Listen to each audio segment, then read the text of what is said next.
morning, welcome. Brooks's Bass Corner here, live chat 110. We've done 110 of these live chats.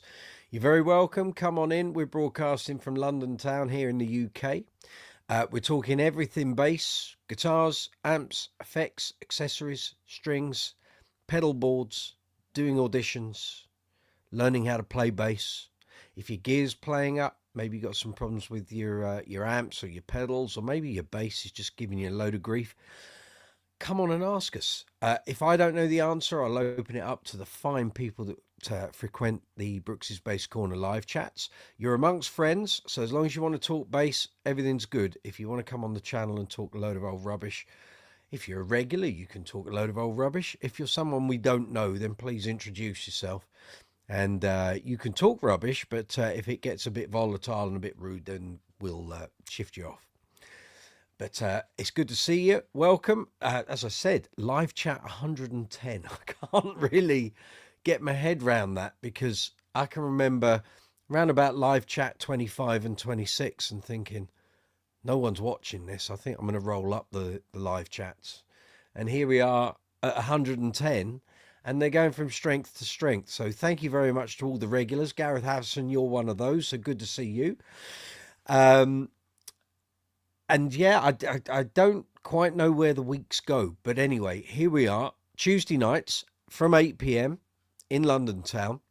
Talking bass, bass guitars, great bass players, albums with great bass playing on. The chats have been great past couple of weeks, so let's try and keep all of that going. So if you're new to the live chats, come on in, feel welcome. You're amongst friends. This is the video window. If you're on the mobile app, directly below is the live chat window. If you're on the desktop version, it's that way. And basically at the bottom, there's a small box. So I'm on STREAMYARD platform, which we broadcast out onto YouTube, Facebook and Twitch. And at the bottom, you'll see a little box. It might say chat or comment. You put your question or comment in there, press send. It'll appear here in my live chat window, and all the other viewers can see it as well. And then we'll respond to it. So that's kind of how that works. If you want to join in live, so you want to talk to me on video or even by audio, if you don't want to put your face on camera, but you want to have a chat, we can do either or. So if you want to do audio, you just turn the video aspect of it off on your camera. If you do want to have a chat with me and the rest of the gang by video, email me. At the bottom of the screen, you'll see a red ticker running along the bottom of the screen. It says email brooksysbasscorner@gmail.com. So if you email me, I can then email you back an invite to join this live chat. You click on the invite button and lo and behold, you're here on screen. So if you've got a question about basses, bass guitars, you just want to join on the chat and sort of hang out for a couple of hours, then you're more than welcome, as long as you're talking basses. If you come in and be disruptive and rude and obnoxious, we'll bomb you straight back out, okay? Martin Bix, good to see you. Evening, Brooksy, good to see you, sir. Just restringing my P bass from flats to rounds, okay? Always going back and forth. Do I ever use flats? I certainly do. Although not that often on gigs. Don't get called to do that very often. And I usually find, and this kind of controls my my use of flats, is that on a live gig, I want punch, I want volume, I want presence. And generally, depending on what the band is, that will very much dictate what strings I'm using. But also, in years gone by, I've done all sorts of gigging situations where we've had a band PA or just a vocal PA, or no bass going out front. It's all coming from my amp behind me. Very often now, I don't even have an amp. I'm on IEMs. I'll have a preamp pedal on my pedal board, and that's what's going out to the front of the house kind of thing. So when I've always used amps, I would always want maximum volume, maximum punch, clarity, all of that. And flats just doesn't do that in a live setting for me. Now, I know quite a few Queen bands with a bass player who use flats to get the classic 70s John Deacon sound. But that's fine if you've got a big PA to convey that tone and that sound to the audience. But if you're in a pub band, or I know people used to use them years ago, but I have found in various situations, sometimes the bass is up against drums, guitars, you might have tracks as well. And really you want to give your bass signal as much chance to kind of go across to the audience. And sometimes with flats, the tone is one thing, but you're not going to get sort of the sheer brute force volume that a set of round wounds will give you. So that kind of controls my use of flats. I've used flats for recording, done that, and I have a bass here. I've got a Mike Dirnt Precision here, Fender, and that obviously is known to be strung with round wounds, be all snarly and grindy. Well, I put a set of rote sound flats on it, and it sounds fabulous. Really nice tone, and because that bass is naturally very punchy, aggressive, grindy sounding, the flats just sort of temper that a bit, but it's got a slightly livelier precision tone compared to a traditional, say, a 60s precision.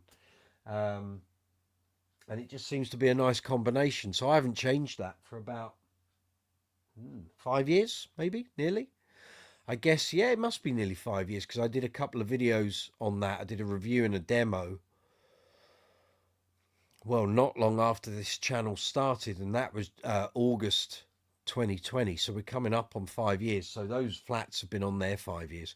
So yeah, so I do use flats, but it's kind of dependent on the material, the band, the setting. Is it a gig, recording, all of those sort of variables. So I do use them, but predominantly most of the time I'm on either round wounds or half wounds. They're a favorite string of mine.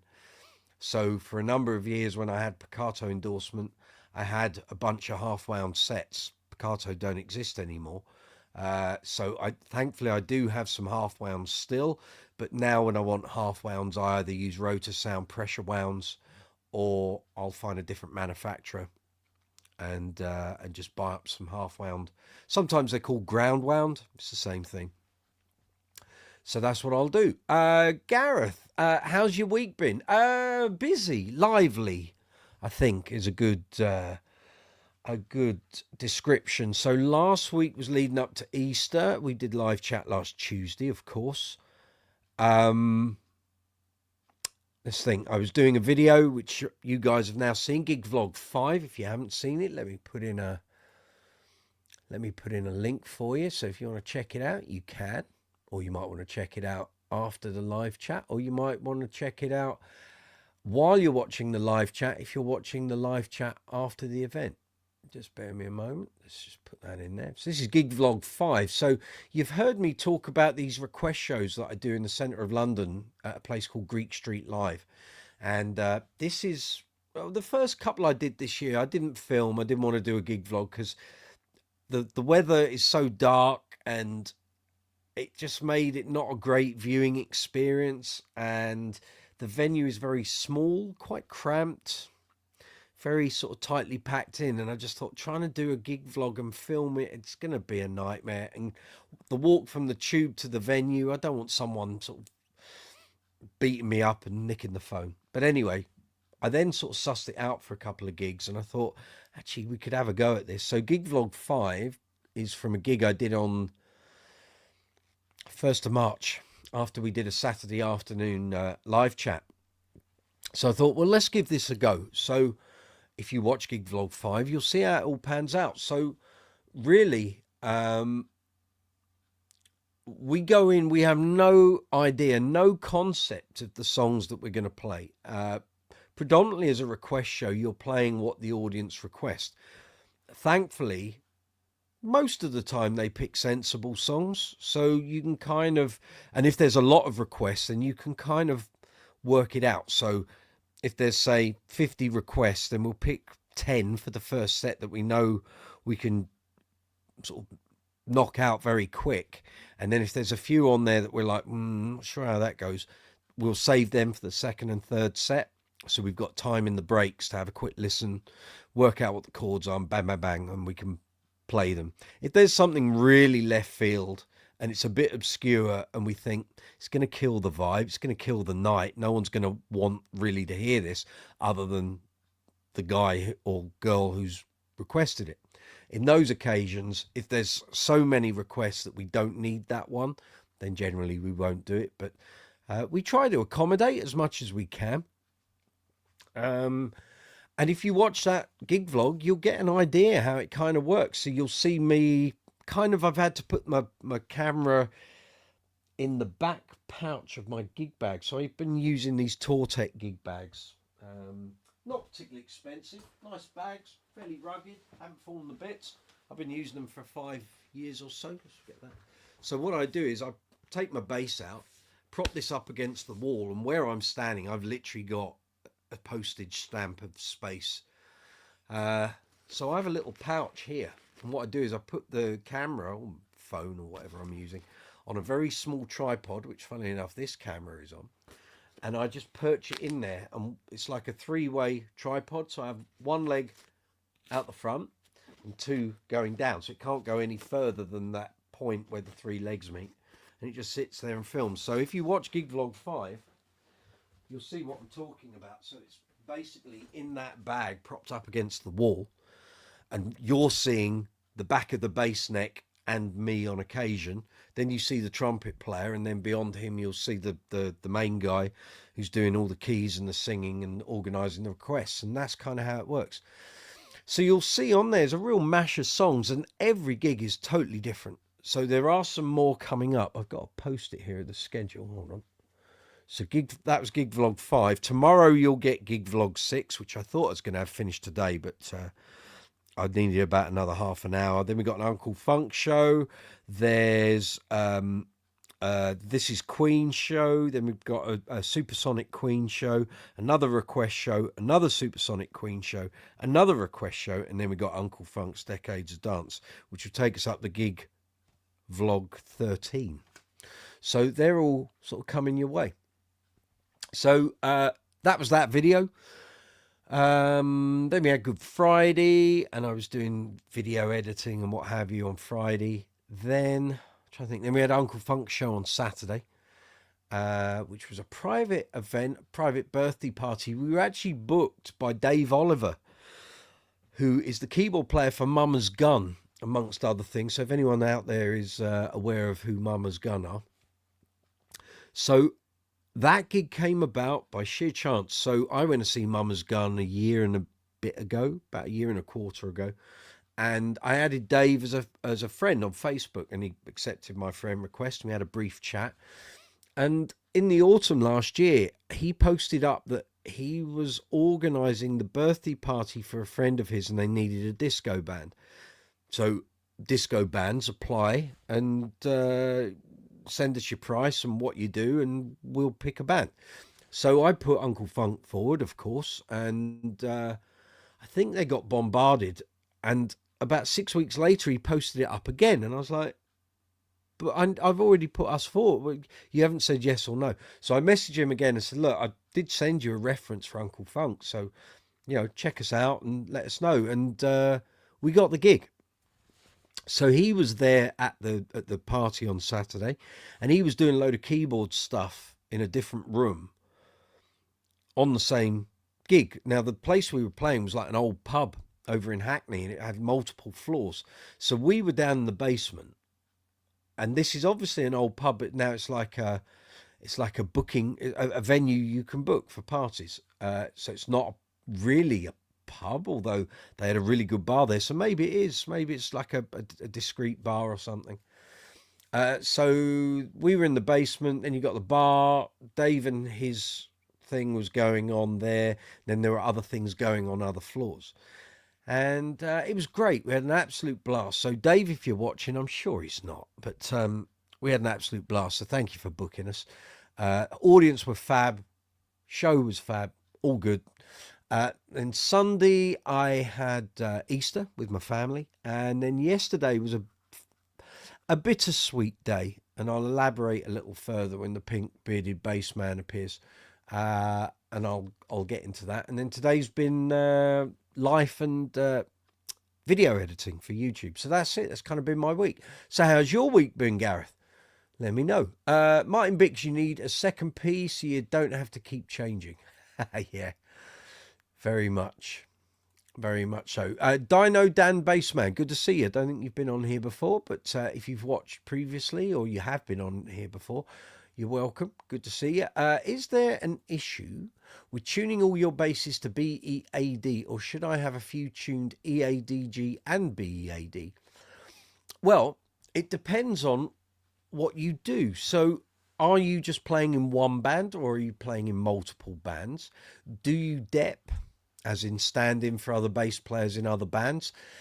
If you're going to tune everything BEAD and you're going to be a dep, I suspect that's not really going to work. You're going to need at least one bass with EADG. So it depends on what you're doing, really. That would be my advice. I used to have multiple basses in different tunings based on all the different work I did. Now, since I discovered the Digitech drop pedal, and I've got the Electro Harmonics pitchfork here, demos and review coming shortly. I don't now. I now keep everything in standard tuning and let the drop pedal do what it needs to do. So that's kind of what works for me. But it depends. I mean, if all your bands are in BEAD and you don't need the joys of that G string, then that's fine. You do what works for you, my man. If you've got a whole bunch of basses, you may find some of the necks a bit more temperamental than others. Some might not enjoy being tuned down that way. And also because you're going to be tuning down, you're going to have less tension on the string, so you may wish to go for heavier string gauges, but you're going to need to adjust your truss rod to pick up the slack in terms of the tension, so be aware of that. Martin Bix, enjoyed the gig vlog, thank you very much. You talked about the Fender P Lyte in that. Yep, it is there. Yeah, my birthday is on Monday, so I'll have had that bass for 35 years on Monday. So yeah, Fender P Lyte. Can you tell me more about those? Yes, smaller body than a standard P. Yep, everything about it is smaller. So let me get this out. So these aren't available anymore. They were started. Well, I've seen people say on forums and on eBay that they think these were started around about 85, 86. Well, I first saw a review of one of these in late 89. So I don't think they were around in 85, 86 at all. Let me just take your thing about it. Can you tell me more about those small... Right, okay, let me get rid of the banners so you can see.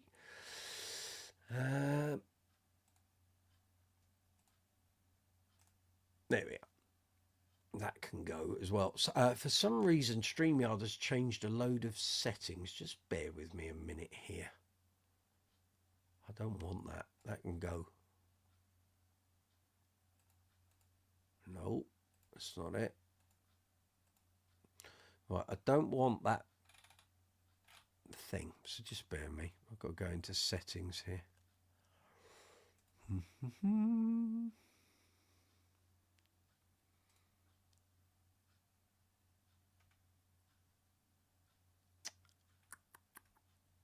Doesn't need to say my name on the screen, thanks. Anyway, okay, we'll just go with it for now. I'll work it out later. Right, so this is my precision Lyte. There it is. So as far as I'm aware, they came out in about 88, 89. They were made in Japan. They didn't do an American model, certainly not to start with. And they were originally available in this black, which is kind of like a black sparkle, like a black... I'd say glitter, but it's not. But if you can see, well, you won't see it on here. But anyway, there's a bit of a sparkle in there. Then they did a candy apple red one, and all of these had sparkle, apart from the sunburst one. So there was this black, candy apple red, an ivory white, so it was kind of creamy coloured, and then there was a sunburst, which was a bit like a tobacco sunburst, but without the dark edging, if that makes sense. You got PJ pickup, active bass, and I think these came after. There was the Power Jazz and the Jazz Bass Special, which came out in 87, 88. So those were like the Duff McKagan basses. Obviously it wasn't associated with him then, but they were volume, balance, tone, and a pickup. It wasn't balance, was it? It had a pickup selector switch. And so these came after that. So up to that point, there weren't a lot of active Fender basses. There'd been the Precision Special in the early 80s, and then these power jazz and jazz bass specials came out, and they were active.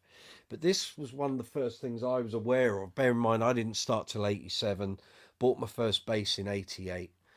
And I'd had my eye on one because I saw a review of it in Guitarist magazine, which I've got here on my shelf. And it's the one, is it the one with Billy Sheehan on the cover, or is it the one with Billy Duffy on the cover? I think it's the Billy Duffy one. So I bought it because it had an interview with Stu Ham and this review in it, which would have been February 1990. January, February 1990. It's in there anyway. And both me and my cousin thought, oh, a Fender bass, P and jazz pickups, active, lightweight, like the sound of it. The first one I saw would have been late March, early April 1990. So I came up to London because I went to the open day for Kingston University, where I thought I was going to be going to do my degree a couple of months later. As it was, I didn't do that for another year. And in a local music shop, which I think was ABC Music in Kingston, they had the Sunburst one, and I tried it. I sat and played it for like 10-15 minutes, and I really liked it. And I remember saying to my cousin, I want one of them. I really like it. Anyway, we roll around to about a month later, and I'd been saving all my money from my weekend student job at Sainsbury's supermarket to buy my first proper bass. So at this point in 1990, I had my first bass, which was a Marlin Sidewinder. I had a Hohner Jack. So that was my first active bass, first headless bass, but I wanted to go up a level. So I literally had a list of like 20 basses I was considering. Weirdly, I didn't have a Music Man Stingray, and I've always said since that point, and the point that I bought my first Stingray in 97, had I known how good Stingrays were, I would have bought one. And I could have bought one that day probably for about 600 quid. There were loads of them about, but it wasn't really on my radar. Blood Sugar Sex Magic hadn't even been released at that point. So the whole renewal of interest in Stingrays hadn't come about. So anyway, went up to London, knew all the stores I was going to go to. It was my birthday, my 18th birthday. Had my friend Jamie Fisher with me. First port of call, Denmark Street, Soho Soundhouse. Soho Soundhouse features on that gig vlog. And they had a load of these Fender P Lytes. And in the shops in Denmark Street, loads of them had the P Lytes. It was the big model that Fender had out at that time. All the different colours. So I could have had a white one, a red one, black one, or a tobacco sunburst. And I sat and played this, and I really liked it. I thought, okay. My ear didn't have enough experience. I hadn't played enough basses to know what was great and what wasn't. Did all the shops around Denmark Street, down Charing Cross Road. So I knew what was in what shop. So I had like my little list, and I was thinking, okay, they've got one of those there, and that's there, and that's there. So then we got on the tube after we had a spot of lunch, went down to the bass centre. Now on that day, they had in there a second-hand with a JD Series 2 Supernatural in white. Was exactly what I wanted in terms of a bass, but they wouldn't sell it to me for less than, I think it was 900 quid, which looking back, I should have just bought it. I had the money for it, but there was something nagging me in the back of my head that was like, don't spend all that money because you still got amplification to buy and what have you.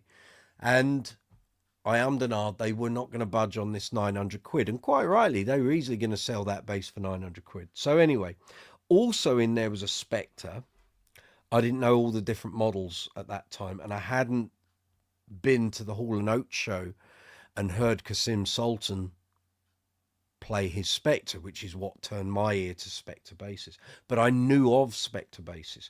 Anyway, they had a Cherry Sunburst Korean-made NS2A, I think it was, which isn't really a full-on Spectre in any sense or fashion. It's just got cheap Spectre branded pickups. They're not EMGs. It didn't have a HasLab circuit in it. It's bolt-on neck. But anyway, so I looked at that and thought, but that was 750 and this wasn't. This was like 420 quid. So I then decided I'd go back and buy this. And when I walked home, when I walked in the front door at home to my parents, obviously they knew I had the Marlin Sidewinder.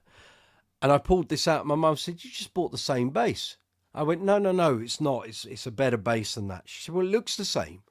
It's Black Sparkle." I said, "Yeah, but believe me, it's not." Anyway, played it for a while and realised, yeah, I had a good bass, but it wasn't the top level sort of bass I was looking for. And a year later, I bought my pink Kabiki Factor. That was the point. I was then playing proper standard instruments, and this became like the bit on the side. There were gigs, and I have done gigs where this was exactly the bass I needed, and sometimes I took the Kabiki thinking people would be impressed with that, and they clearly weren't, and this would have been the bass for the job. But anyway, I digress. So for quite a while this was just a backup bass, and then in 2005 I was asked to join a Green Day tribute. And had I not got the Mike Dirnt bass for the first gig, I would have had to have used this. And I had it all strung up. In fact, it's still got the same strings that have been on for 20 years. But they're still fairly fresh. And it's tuned down at the moment. It hasn't done any gigs. I put these strings on the night before the first gig, just in case the Mike Dirnt didn't arrive the day after. But it did. So this didn't get to do that gig. Actually, let's tune that up.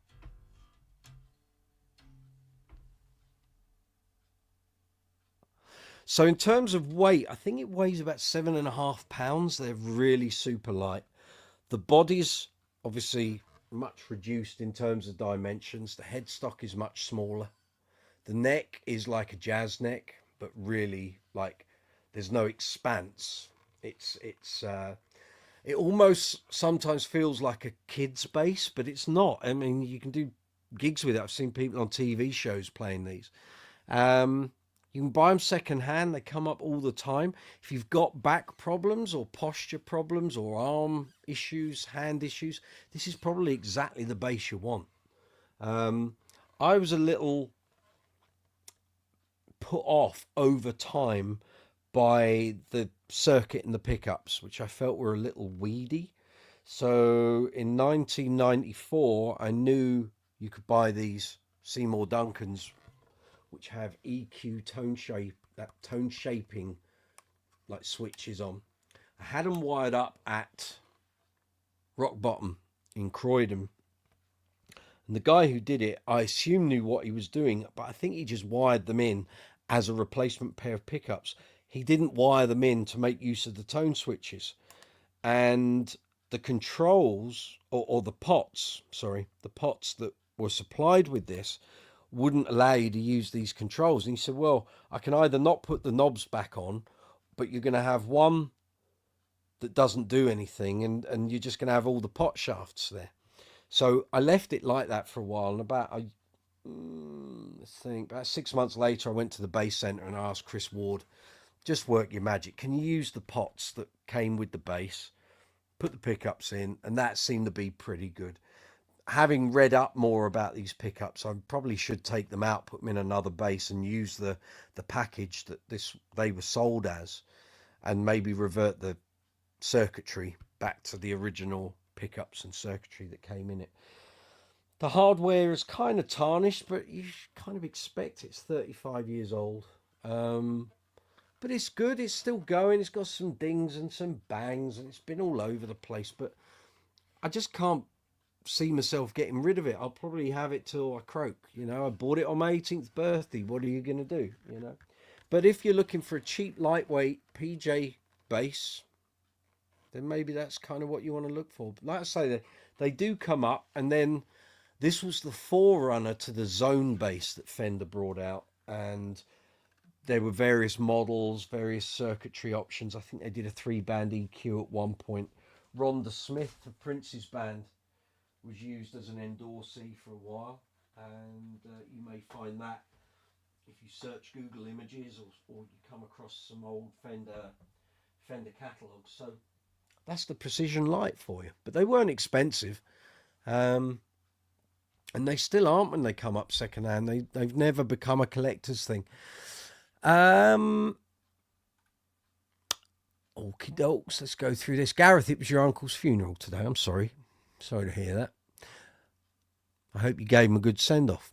Gareth, why not get a 5-string if using BEAD? Yeah, fair dues. Although if you're a 4-string player, you do what works for you. Right, Dan. Yeah, brand new to the channel. Well, you're very welcome. Thank you for the info. I play worship music at a church here in California. Very cool. Okay. However, I play with 3 different worship leaders, so it's like 3 different bands. Okay, BEAD is generally the tuning for people that want that low B and the notes on it, but don't want to go down the 5-string route, which is fine, and that's perfectly acceptable. A lot of rock bands will use BEAD tuning. So it's up to you. If none of those bands need BEAD and you don't need those low notes, don't go through the grief of tuning your bass that way, because like I say, you're going to have to do truss rod adjustments. You might need heavier gauge strings. You might need heavier gauge strings that are going to require you expanding the nut slots on the nut. So all these things sort of come into play. So really look at what you're doing, how many bands you're playing with. Do they need you to be in BEAD tuning? If they don't, then maybe just have one bass tune BEAD and have your others in concert. Maybe that might work better. But only you can decide. I don't know all the ins and outs of what you've got to play and how you've got to play it. So it's kind of, the ball is in your court, really. I also have the drop pedal. Very good. Big advocate of the drop pedal. Gareth, I just got a Strandberg Bowden 5. Okay, still learning it. That's actually got what got me to think about tuning my 4-string basses in the BEAD. Okay. But like I say, if you tune a 4-string that way and you're happy with the string tension, quality of the notes and the tone, you don't need to do anything. If you find the strings are just like rubber bands and obviously there's not enough tension, then you're going to need to adjust the truss rod, maybe go up a gauge or 2 or even more in terms of your strings. And then if you have to do that, depending on what gauge strings you use, you may need to either cut the nut slots or just take that nut out and get a nut blank or a pre-cut nut for the strings you are going to use, and super glue that in. Martin Bix, I so wanted a Hohner jack back in those days. I had one. I sold it to pay my rent to my flatmate. I'd buy it back off him, but I haven't heard from him since 2005, and I can't track him down. He's not on social media, and he's not at the old job he was at, so I don't have an email address for him. Knowing Dave, he's probably sold that bass long ago.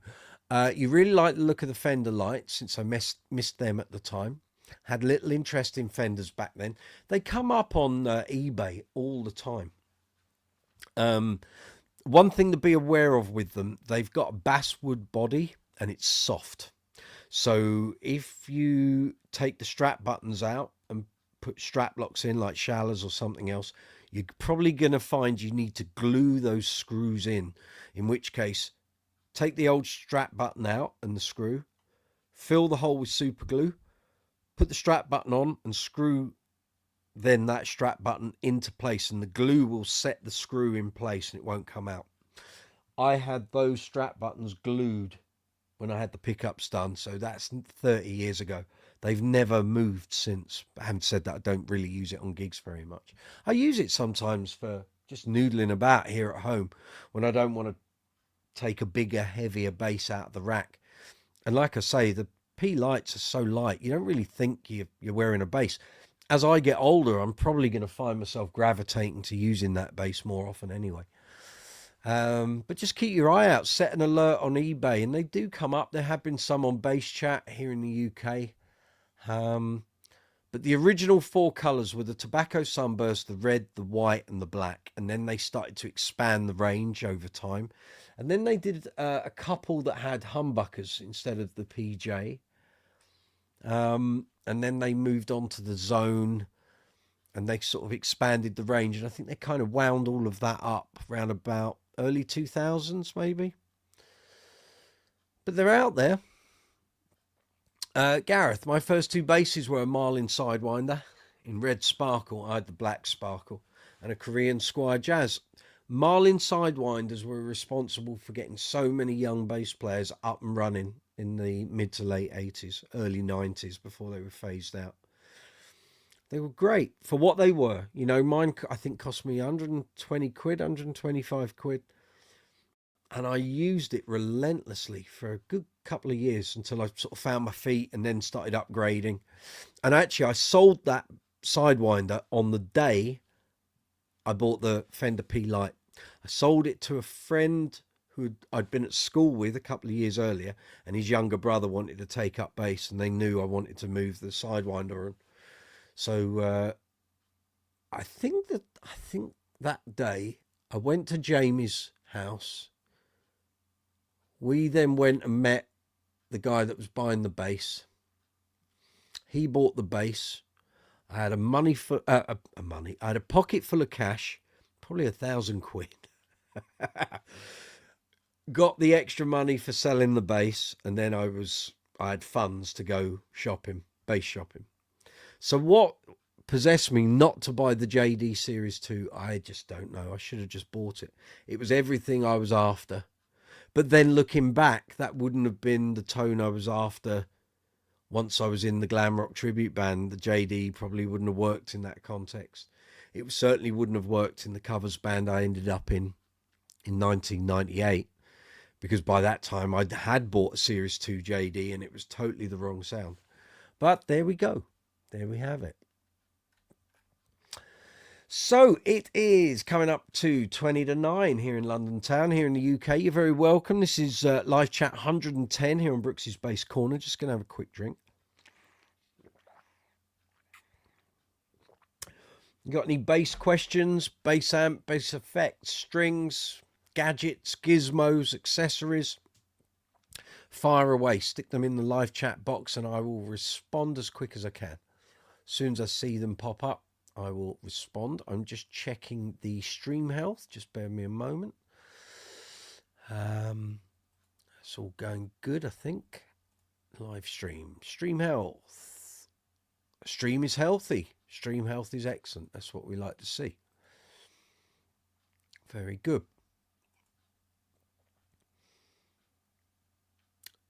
So that's the live chat. That's good. I put up a short actually from that Gig Vlog 5 last night. It completely flew out the traps. It's done nearly 1,100 views, but it did the bulk of them in the first 20 minutes. Did about 700 views. I was like, oh, okay, that's good. We can go with that. I'm just checking. I can see there's some emails, but it's not for that, I don't think. Hang on. So I'm trying to encapsulate multiple windows here. No, that's all right. Yep. So we want that.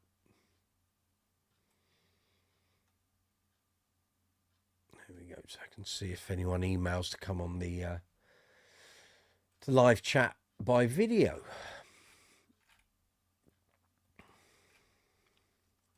There we go. Good. Right, back to StreamYard. Here we go. Gareth, so what was my first amp? Very easy question, that one. It was a custom sound. It was called a custom... Well, Custom Sound was the manufacturer. It was called the Cub Super Chorus. 60 watt, 1x15 speaker. Let me see if I can find a picture. And it was great. It was... carpet covered, red and black, and it had Sam Cub Super Chorus 60 watt, and I bought it from Rock Bottom in Croydon on the day after my 18th birthday. Sorry, day after my 16th birthday. There we go. There's one. Got it. Right, let's see if I can save this.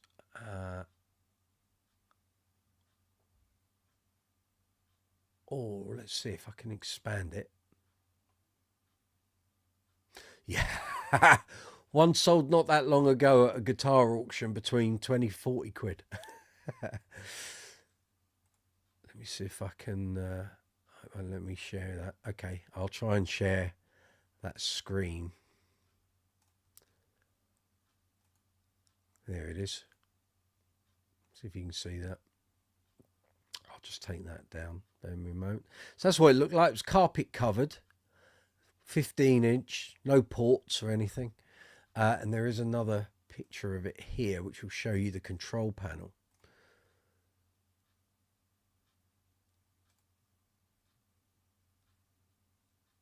Aha, we want that picture. Thanks. So it looked like this in terms of controls. It was that. So I'm trying to see if I can make that a bigger. Oh, cool.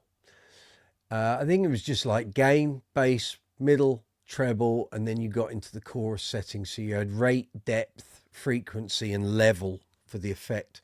It was okay. It was a chorus effect. It wasn't great, but it got me into the realms of this is what that does. There we go. Rate, hertz, depth, feedback. That was it. Level. Then there was a foot switch socket, so you could call that in. And it had high and low inputs, gain, bass, middle, treble. That was it. Cub 60 bass. And it just got me playing. It got me out gigging. It served me well. And then, again, I think I sold it to the same guy that bought the Sidewinder. So literally everything I'd owned at the start of my playing career, this guy bought. And that was that. I'm just wondering if this might be my whole combo here that's in these pictures. But yeah, so that did what it needed to do. And then I upgraded in October 89. So I bought that on the day after my 16th birthday, April 88, from Rock Bottom in Croydon. And then I upgraded to a Carlsberg Cobra 90-watt grey. In fact, that should be easy to find because they were everywhere. 15-inch speaker again, no tweeter or horn. Had like a 5 or 6 band EQ. No, that ain't it. That's a keyboard one. I'll know it when I see it. There we go. Got it. And I do know where it is. I sold it to a friend who's still got it, used it relentlessly since 2001, I think. Let me, I'll share that. You can see it. Hopefully you can see that. So it's that. I wonder if I can get a close-up of that. Might be able to. Oh. I'm not a member. On your bike. So yeah, that had high and low inputs, gain, compressor. I think then like a basic bass and treble, and then the EQ, and then the output, and then on the back it had like slave outputs, and it had an effects loop, headphone socket. So I had that. That actually did everything I needed up until I bought my Hartkey rig in 92. But I kept the combo. So the combo was with me at university for my first year. And then actually all the other years after that, I used to use that for pub gigs and stuff. Because I didn't have a car. And with it being sort of reduced size compared to the Hartkey 410 and a separate amp, it was easier to put in people's cars. And then I still used it for pub gigs between 95 and 2001. And then once I'd upgraded to the Hartkey rig, and I then bought, there's a Hartkey combo here in the back, 210. I bought that in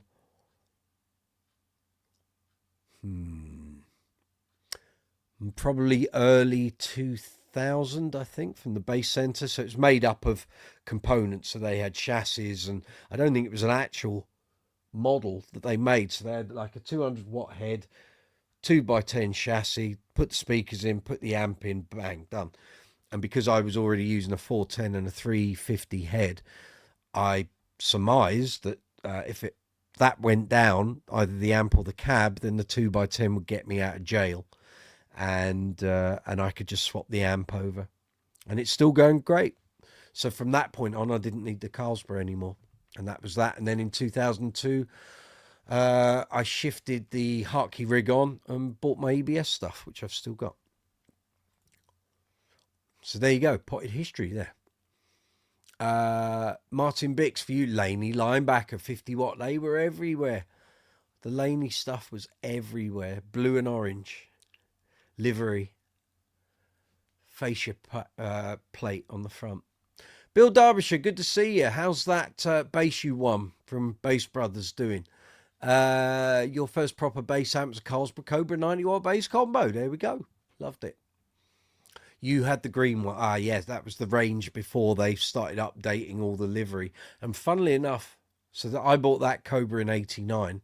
In 92, just after I bought my Hartkey rig, they redid all their livery again, their range. And then they started doing like the bass Viper.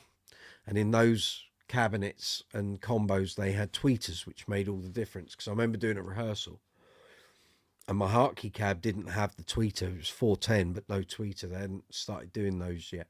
And I remember going to a rehearsal, and they had the brand new Carlsberg Viper. It was like 120 watt with a tweeter in it. And suddenly all my marking, slapping tendencies just sounded like even better than they did with my Hartkey stuff. And I thought, I can't believe it's just a tweeter that's made that difference. But it was. There we go. So yeah, I remember all these bits of gear. I remember the excitement of buying the Cobra. I was thinking, oh, this is such a step up from the custom sound, and actually it probably wasn't. It was on a par. It was just louder with a sort of 6-band quasi graphic EQ. Bill Derbyshire, Metro Express RSD is better than I expected. Very good. Very good. Was it well set up when you got it, or have you had to tinker with it since you got it? Gareth Harrison, your first amp was a Gorilla 50-watt practice amp. I remember Gorilla stuff. It was everywhere. It was one of the cheaper ranges. I think they used to sell them in Argos as well in the 90s. And for some reason, that brand sort of just disappeared. Let's have a look, see if we can find out.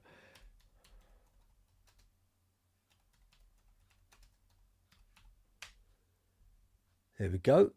So let's find out what happened.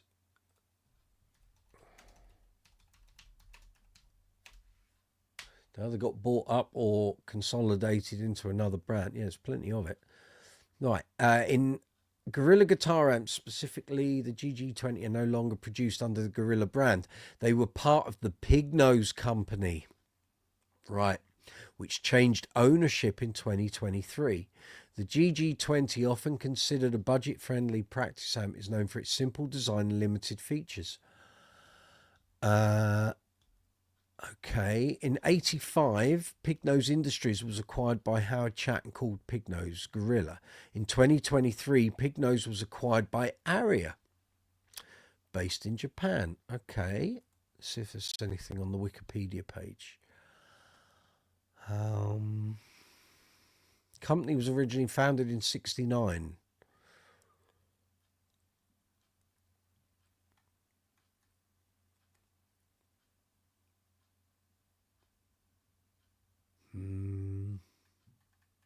No, there's not a lot there. Not a lot of information there. There's a load of stuff on Reddit. So here we go, 2008. Bought an amp for a friend. I realised the other day I don't see anything on YouTube about Gorilla amps. Someone that's known, made in Taiwan. Oh, she's sending out the web links that no longer exist. That's great.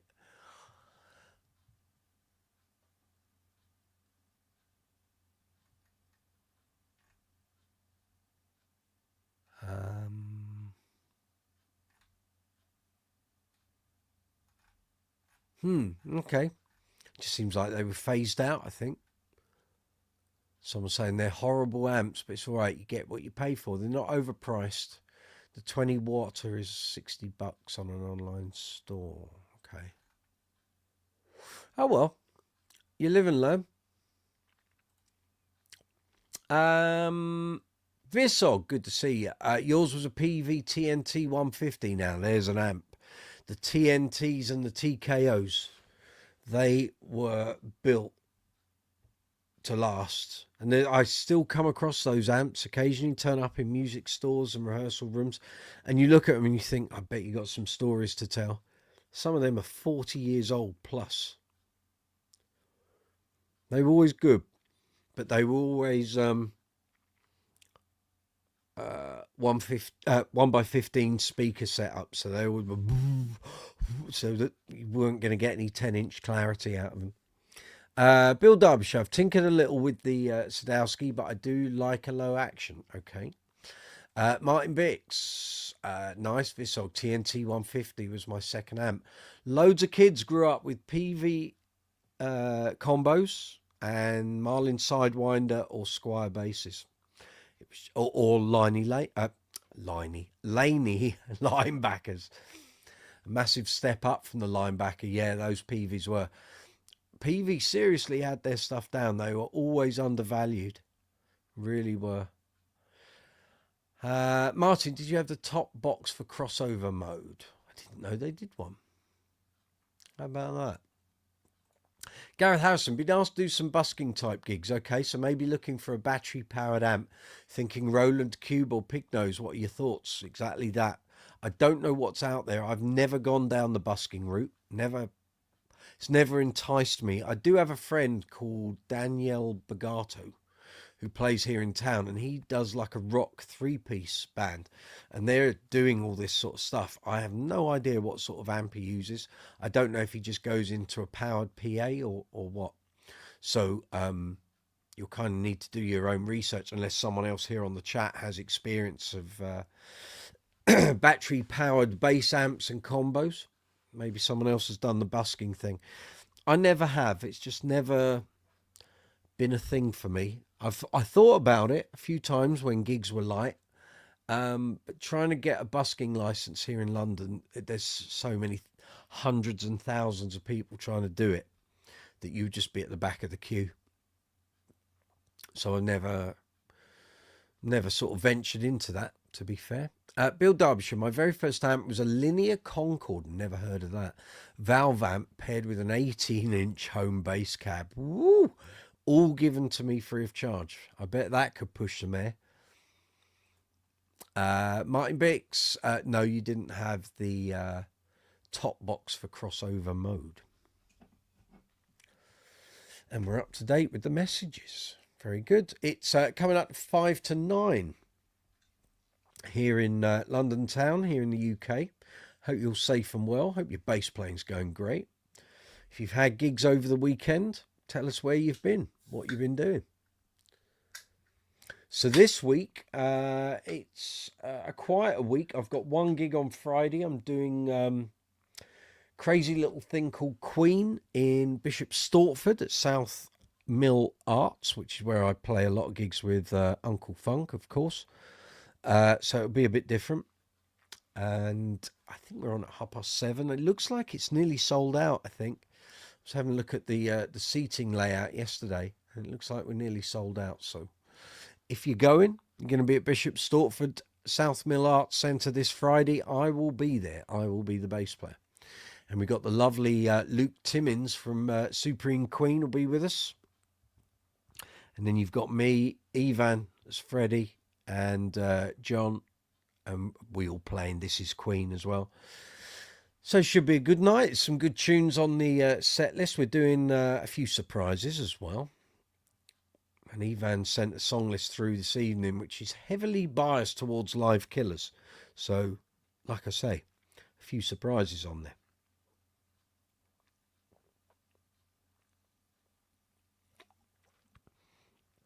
So I've got a few songs to rattle through tomorrow. Freshen up that I haven't played for a while.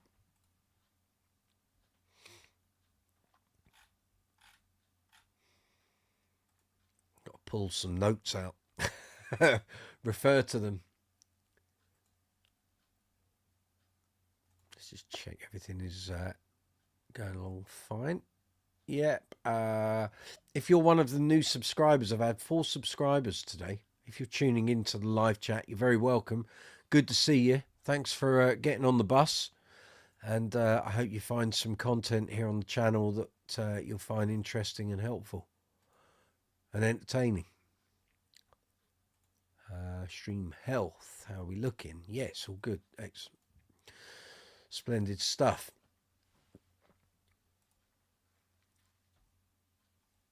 So yeah, if you're one of the new subscribers over the past week, thank you very much for joining in. Thank you for all the likes, all the comments, all the shares. Everything is in green. I can't do it without you. Thank you very much, everyone. Very much appreciated. So I keep plugging away. As I said, there will be a definite gig vlog up tomorrow. Number 6, which is Supersonic Queen at St. Peter's Church in Poole, which was 6 weeks ago. I think the light show's good. It's all lasers. It looks fabulous. In fact, I'll tell you what, I'll give you a little sneak preview of my thumbnail idea. It's not finished, but I can give you an idea of the thumbnail.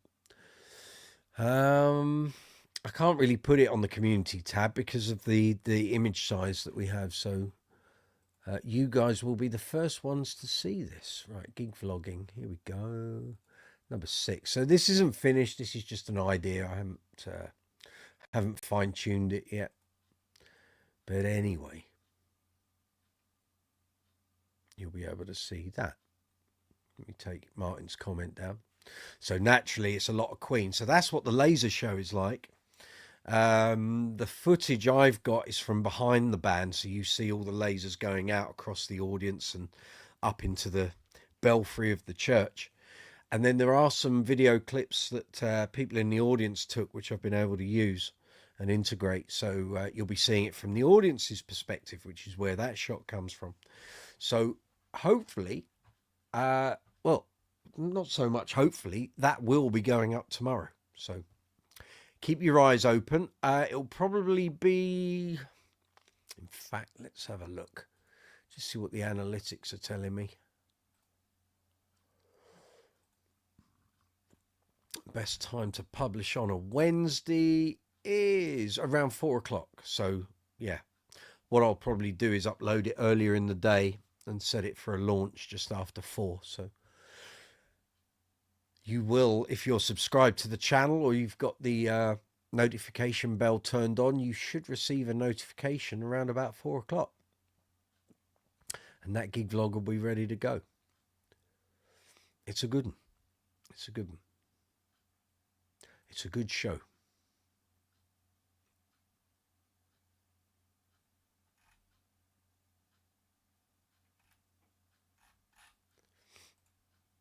So there we are. There you go. So if you want to join in on the live chat by video, you can. You just need to email me at the email address going along the bottom of the screen on the ticker. So email me at brooksysbasecorner@gmail.com. I'll send you an invite for the live chat. You click on the invite and you come straight through. You can talk to me by video if you so wish. Or if you just want to do it by audio, you don't want to show your face on screen, you can turn the visual side off at your end. I think I can do it as well. And we can just have a chat by audio. It's fine. No problem.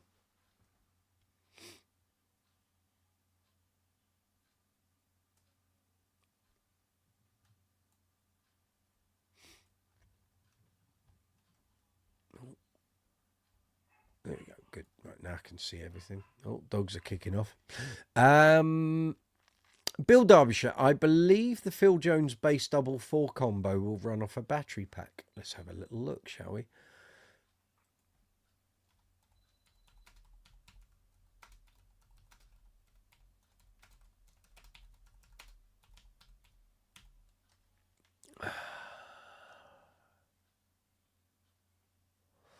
Now, if you're going out busking, I just don't know how loud. And Phil Jones stuff normally can get quite loud, but those are 4-inch bass speakers. So it's whether you want to, I mean, you might find something secondhand, but you might not. It's 75 watts. Let's have a look. Bass Center is selling them. 395 here in the UK. So has that got a battery, is it? And then there's all the other Phil Jones bass things, of course. Line out for recording a drum machine or smartphone. So the cabinet may be as small as yeah. Although design practice and time,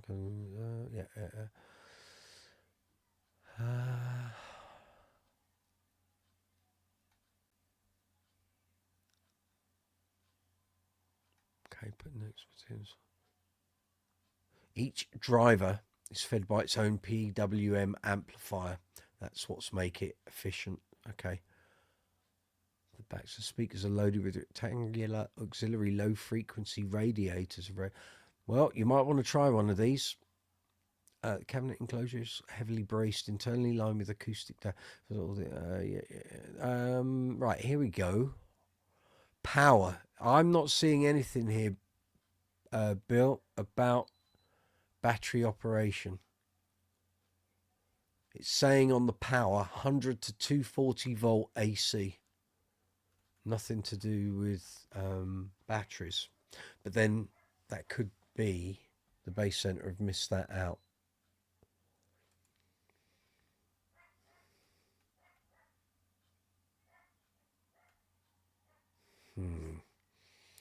Okay, let's have a look. Battery operated bass combo.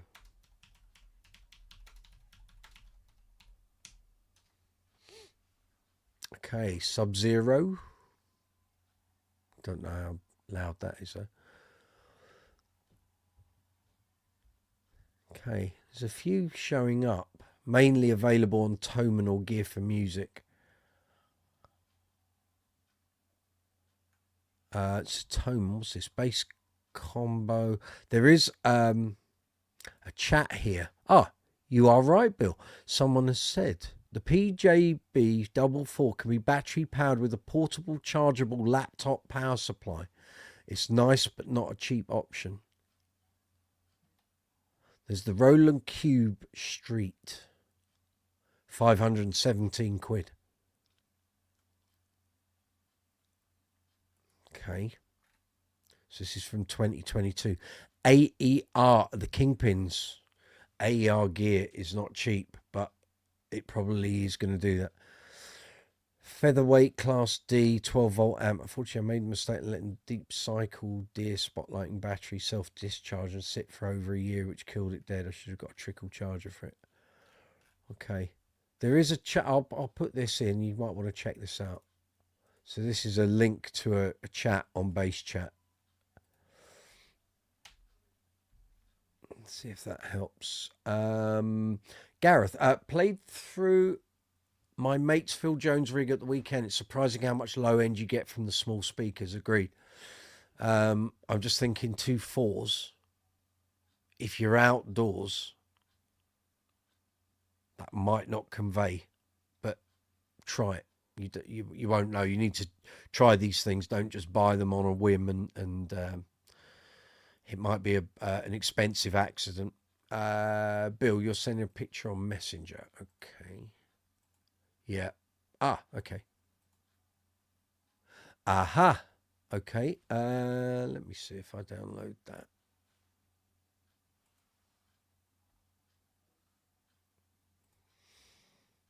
Okay.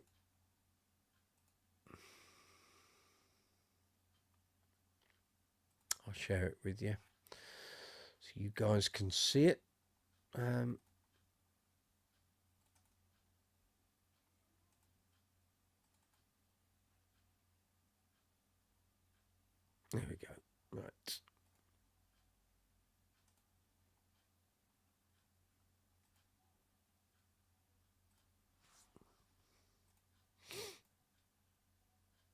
Oh, what am I doing? I can just share the image, can't I? Dope. Here we go.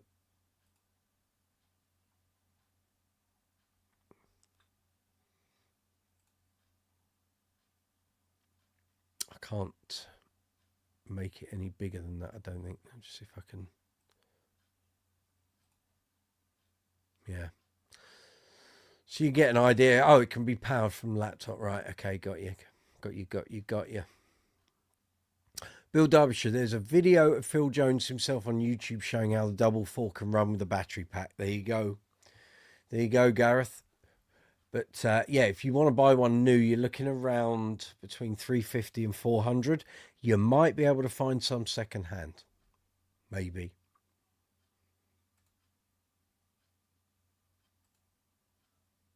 I guess Google's your friend if you want to look at the alternatives.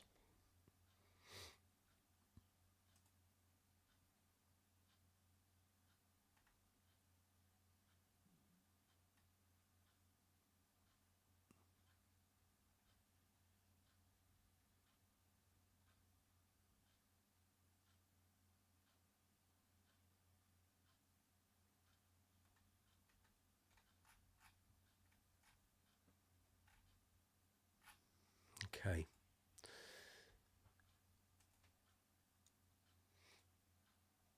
There we go. Gareth, the other option I was thinking of was buying a portable power station and using my Mark bass rig. It's all possibles. It's all possibles.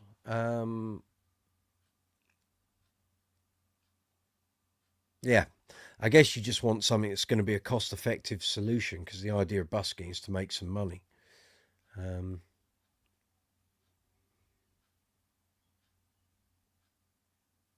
you just want to do it the cheapest way possible.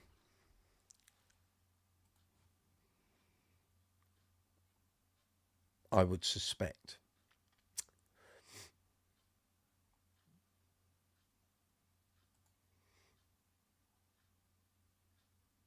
Okay, analytics are all looking good. Dashboard's looking good.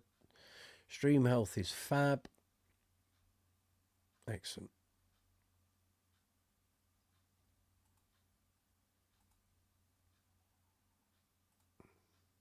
Yeah, it's all good. Okay.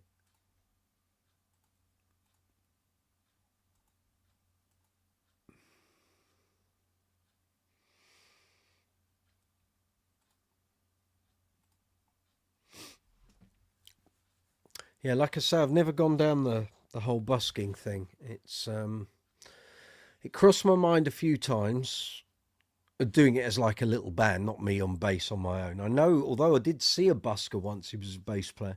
He was just doing slappy, frilly stuff. Wasn't singing songs or anything. He was just doing loads of slap exercises. Wasn't particularly making a lot of money. As I walked past and looked at his open case, there was like not very much in there. But unless, of course, he'd taken it and put it in his pocket. But there we go.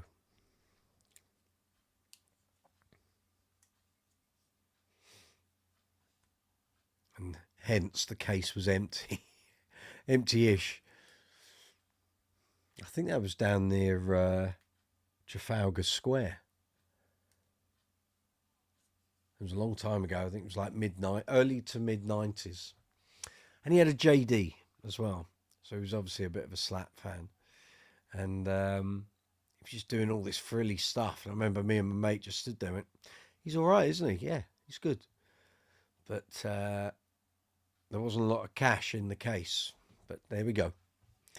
There we go. So if you've just stumbled upon this live chat and think, what the hell are they talking about? We're talking basses, bass guitars, bass amps, bass effects, bass accessories, bass strings. You've got a problem with your bass? Let us know. Got a problem with your amp? Let us know. Problems with your bass effects? Let us know. If we can help, we will. If I know the answer to a problem, I'll tell you, give you some advice, give you some help. If I don't know the answer, the fine people here on the Brooks's Bass Corner live chats, someone will have a clue. So we'll try and help you as much as we can. We're here every Tuesday from 8 o'clock UK time. And come on in if you want to talk basses. That's what we're here for.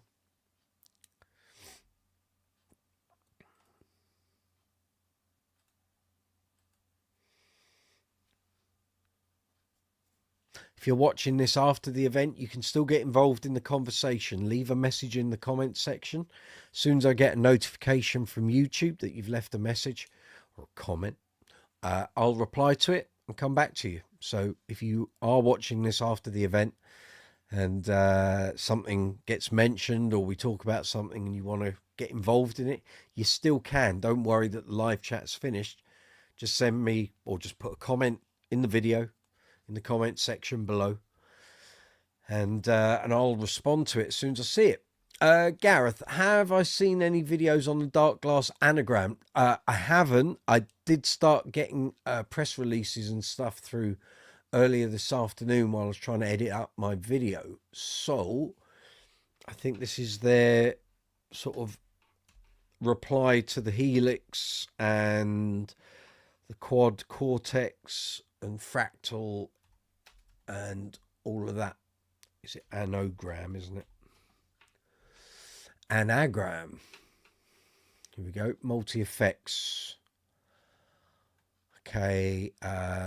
Deep dive video. I haven't got time to watch that because we're on a live chat. It looks very nice. I've never quite got on board with the whole Darkglass thing because I'm not that much into metal, and the rock thing I kind of do within my parameters, whereas a lot of the Darkglass stuff, especially their rigs, a lot of their pedals, they're designed for that sort of Dingwall fast fusion metal kind of thing, which isn't necessarily my bag. But that does actually, I have to say, the simplicity of that unit, anyone that hasn't seen it, let me share my screen, you'll see what I'm talking about. So this is the Anagram from Darkglass. Let's share that.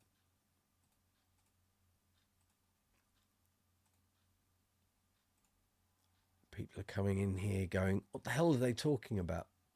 There we go. Darkglass's new multi-effects unit, the Anagram. I started getting press releases and information about it today. Evening, Patrick. Good to see you.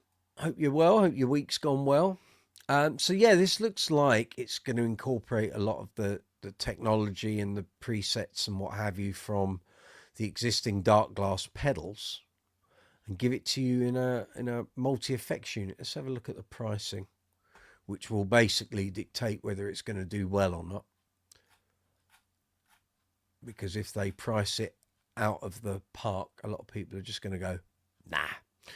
That's good. You get to see all the little app parts of it, the various effect pedal chunks here. I don't know if you can see that. Yes, you can. So as I'm scrolling through it, you get to see it as well. I mean, design-wise, it looks fab. So see what we've got here. There's a lot of everything, isn't there? And again, we can look at it, but unless you've got one in your hands, it's very hard to know what it's going to do. But it'll be up to Darkglass's usual standard. It'll be quite fab. I'm wondering if Source Audio are going to do something like this. The only thing is with Source Audio, as I've said before, if you buy one of their pedals from a particular range, so if you buy a modulation pedal, you can download all the presets and sounds for all the other modulation pedals. So maybe they won't go down this route. I don't know. Looper, tuner, tempo, mixer. Oh, there's lots of stuff going here, isn't there? Check it out. I can't go into all the ands and ifs, ands and maybes because we're in the middle of a live chat, but it looks good. So input, send and return, headphone output, MIDI in out, good. We've got a USB-C there, 3 outputs, 4, okay. 2 jack, 2 XLR. Interesting. Okay.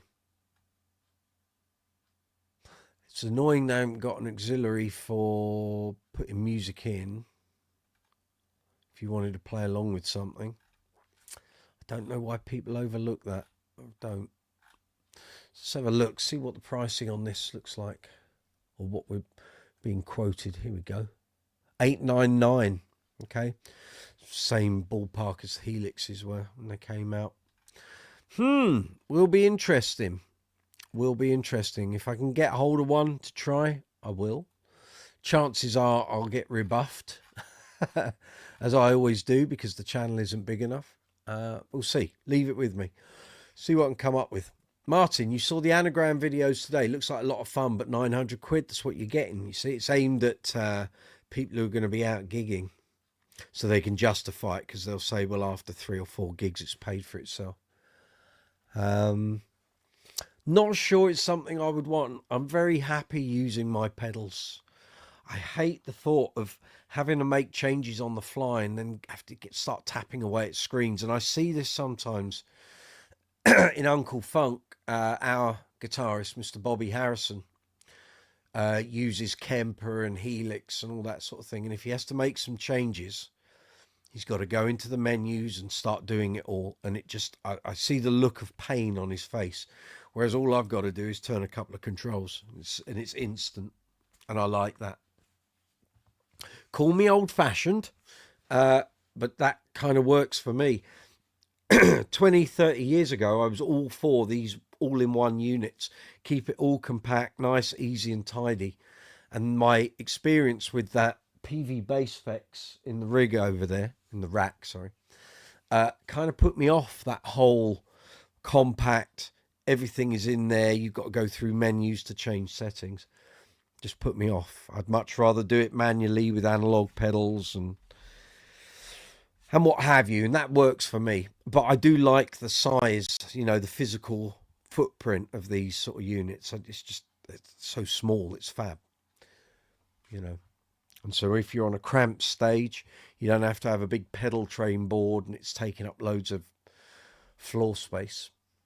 But each to their own. Yeah, looks good. Looks good. I'd like to try one, because I've reviewed quite a few Darkglass bits and bobs for the magazines up until the point the magazines stopped. But as I say, generally, as fabulous as the Darkglass stuff is, it doesn't really appeal to what I do.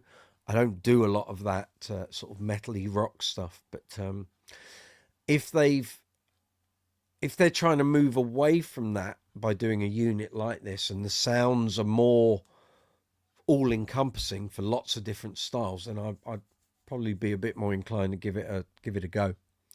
But those sort of units, I know you've got to sit and spend some time with them and go into the menu structure and set your patches up and get the various modeling together, what complements what and what order are you putting the parameters in.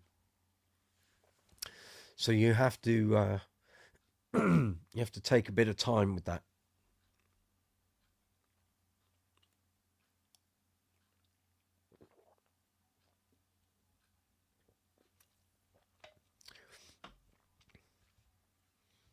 But again, if it does everything you want it to do, and it's all in that one package, 900 quid isn't that expensive. And actually, if I excuse me, if I added up the price of all the pedals on my current Uncle Funk board, it's probably going to be a fair bit more than that. I would think. Or it would certainly be very close. But then there's always that thing in the back of your mind with things like this, is that it's all well and good, and you go and buy one,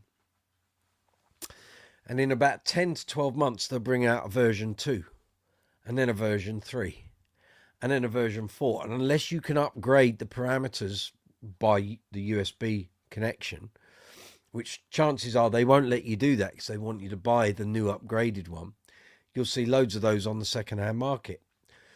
And I'll refer you to the Boss multi-effects model. And if you go second-hand shopping for multi-effects, the market is full of old Boss multi-effects units and Zoom and you know, there's loads of them out there because people always want to upgrade to the next one, next one, next one. So it's never a complete solution. And I know many people who hark back to older Boss multi-effects of a certain era and go, oh, the effects in that were far better than the ones they are now. But invariably they sold their unit to buy the latest one and then found out it wasn't as good. And as they've gone along the path with each release, realised that certain patches in one from 30 years ago and 20 years ago were better than what they've got now. But there we go.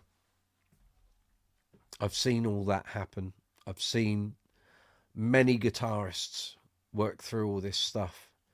And as nice as these new units are, and they're kind of all encompassing, if they don't give you a free upgrade, then you know what's coming further down the line. I guess where this kind of beats the Helix is that this is aimed at bass players, whereas the Helix just has some bass patches in. They're not actually, as far as I'm aware, they're not actually refined for the bass players, but maybe they are now. I don't know. Last time I looked at a Helix was 5 years ago during lockdown. So I can't speak with any authority on that because I don't own one and I haven't tried one since. I did last week try to get in touch with my old contact at Yamaha to see if I could request some review gear and to have some Helix stuff sent through. He moved on in 2021. So I now don't have anyone that I know that works at Yamaha. So I've got to try and renew some contacts somehow.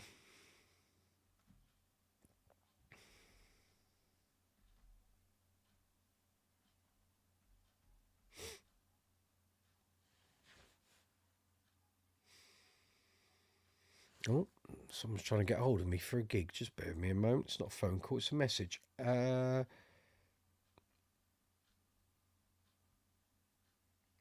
I'm on a live chat on my channel.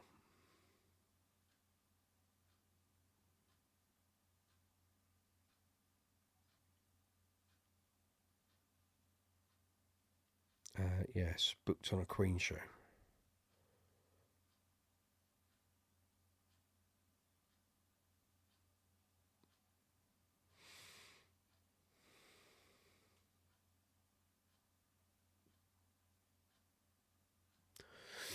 We'll see. You never know when a dep gig will come in, you see.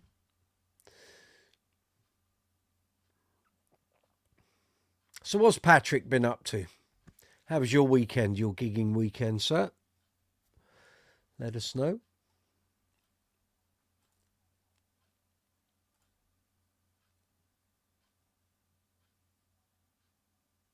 Oh, blimey. We've just had 7 views on this live chat within a minute. Thank you very much if you're watching. Feel free to get involved in the chat. It's all good.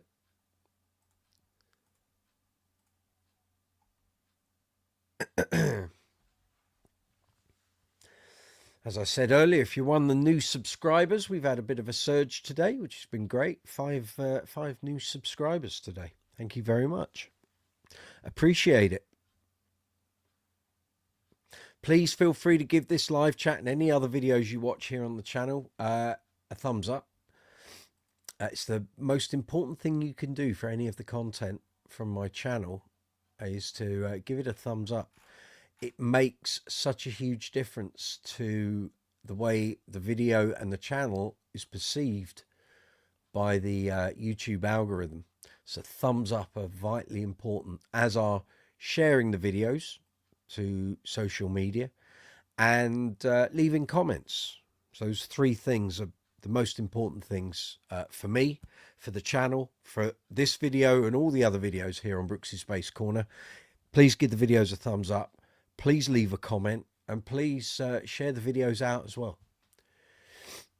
And if you do those 3 things, the algorithm thinks, oh, wow, they like this video, we'll share it with more people. And so they do, which is why occasionally a live chat, it doesn't go viral, but occasionally we've had live chats that have suddenly done 500, 800, 1,000, 1,500 views in less than a week before the next live chat. And so it does happen.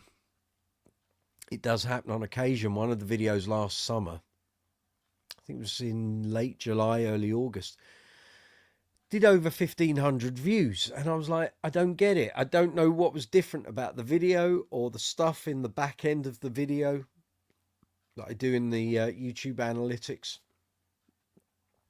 I don't know what made the algorithm share it, but it got all those extra views, and it was like, great. Doesn't happen every week though. So that's where the thumbs up, the shares, and the comments come into play.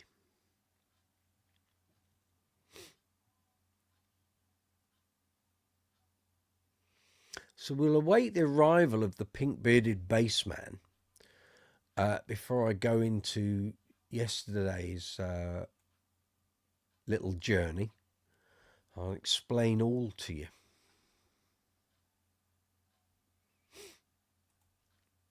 What's the time? It is just gone 9:25 here in the UK. Patrick, you ran a jam night on Thursday. Good. Always enjoy a gig the night before Good Friday because everyone's off for the long weekend. So normally great gigs. A couple of hundred turned up. Very good. Holiday camp gig on Saturday. Fab. Next gig is a function gig at Haver Castle and Boleyn's home. Yeah. Good. Good. Good to know you're out working. Like I say, just one for me this week. Got 2 next week. I think 2 the week after. Then doing a Queen tribute for a tribute I've not worked with before. So looking forward to that. And then we kind of get into Uncle Funk summer. Do you mind? Uncle Funk summer gigs, so it all goes a bit crazy and mad for a couple of months, but it's good. So looking forward to that. We're all over the place this year. But the first couple of months for Uncle Funk are pretty much private bookings. Our first festival, I think, is on June the 7th, which is Saltasia in Essex. And again, then we've got like a load of weddings and private gigs, and then I've got a couple of Queen things, and then the next one, what's that?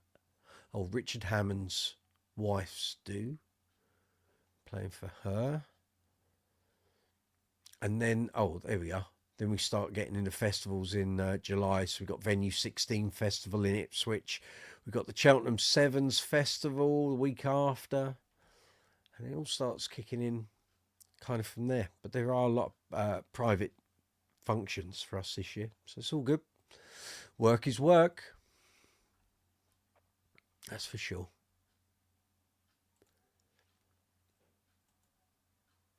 Just see if there's anyone taking the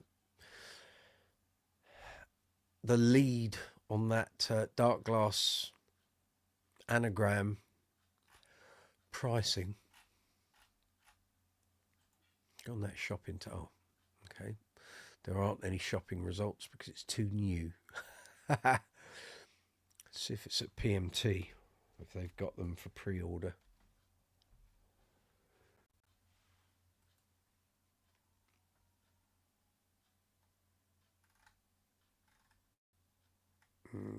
No, it doesn't look like it. I don't think. Lots of pedals. Darkglass, Kamos, Boss Octava and Distortion. That's not it. Okay, they're not listed. Ah, yes they are. Oh no, it's a MIDI foot switch. Sorry. Got your hopes up there. No sign of it on PMT yet. Maybe it'll be on their listings tomorrow.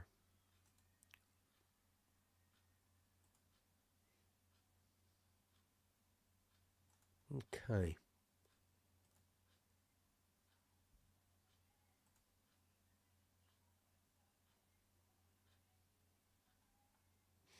If anyone's interested in the football, it's 1-1 between Man City and Villa.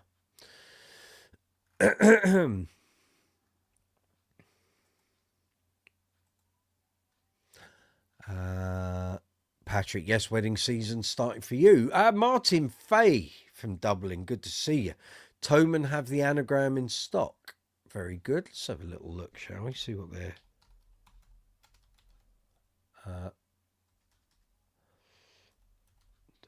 Darkglass Anagram.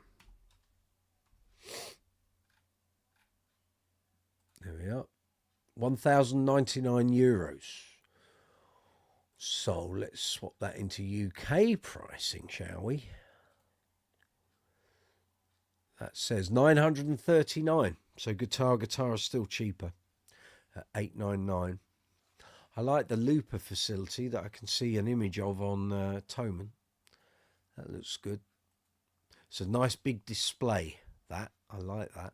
That's good. Looks interesting. I wonder if my old contact at Darkglass from the magazine will send me one for a review. I will contact him tomorrow. See what he says. How are you, Martin? Any new purchases? Everything all good, I hope? So we're back to Tuesdays now. We're not on the Saturdays. Saturday will return after New Year in 2026, when it's horrible, cold and wet on a Saturday afternoon and people don't want to go out shopping.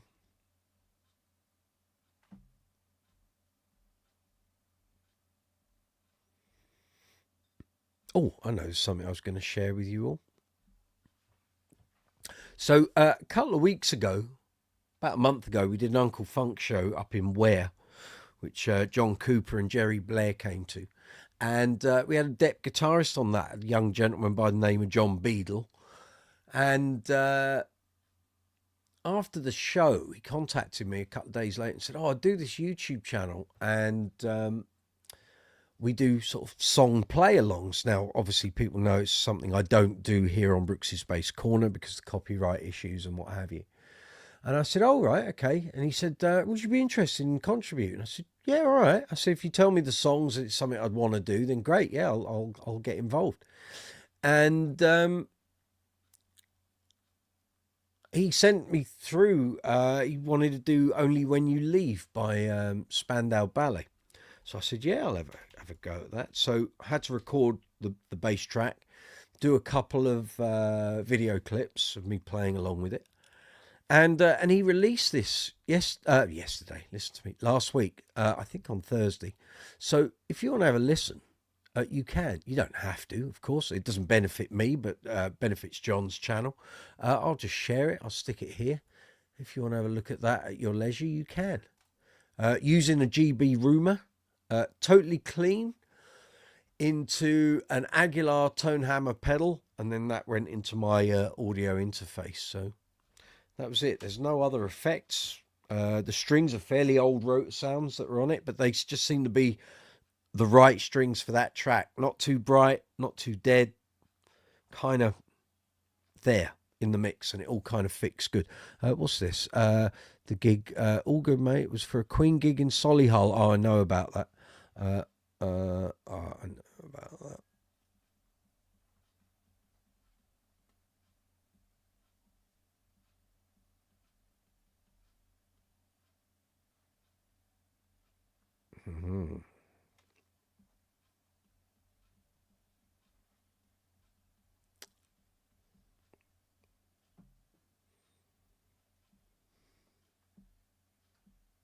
Good, done.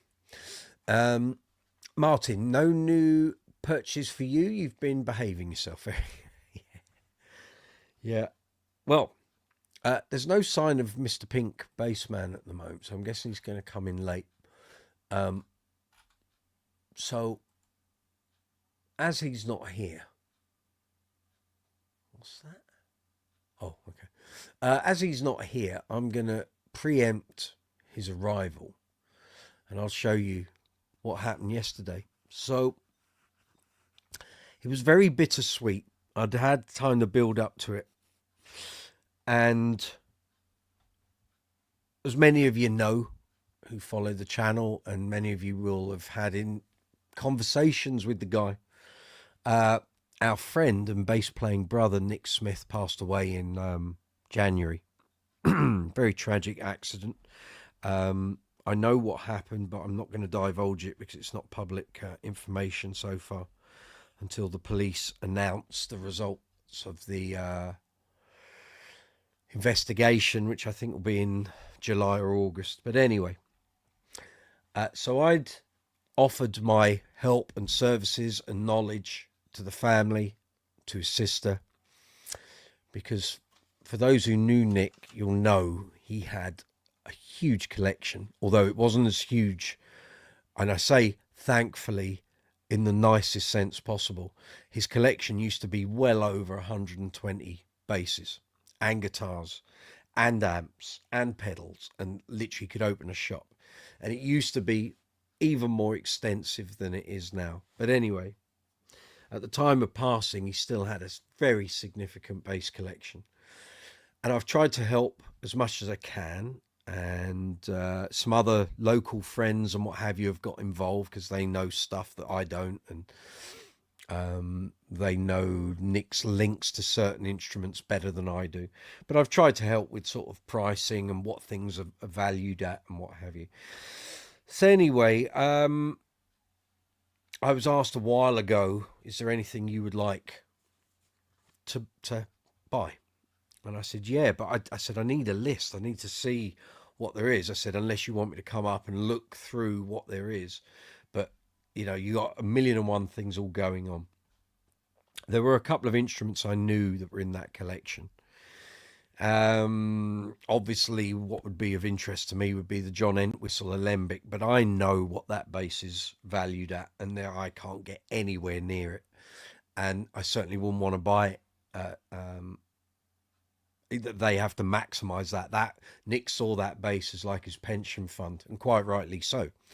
So there was something else in there that I knew of, and I'd seen a photo of this dating back to like 2001 when Nick first started using profile pictures on his social media and forum accounts and what have you. So I saw this bass 24 years ago. And I remember saying to him, even back then, if you ever want to sell that, let me know. And funnily enough, when I saw him last year and I bought the Alembic Persuader from him, I said, don't forget, he said, that bass I will never sell. Little did we know what fate had up its sleeve.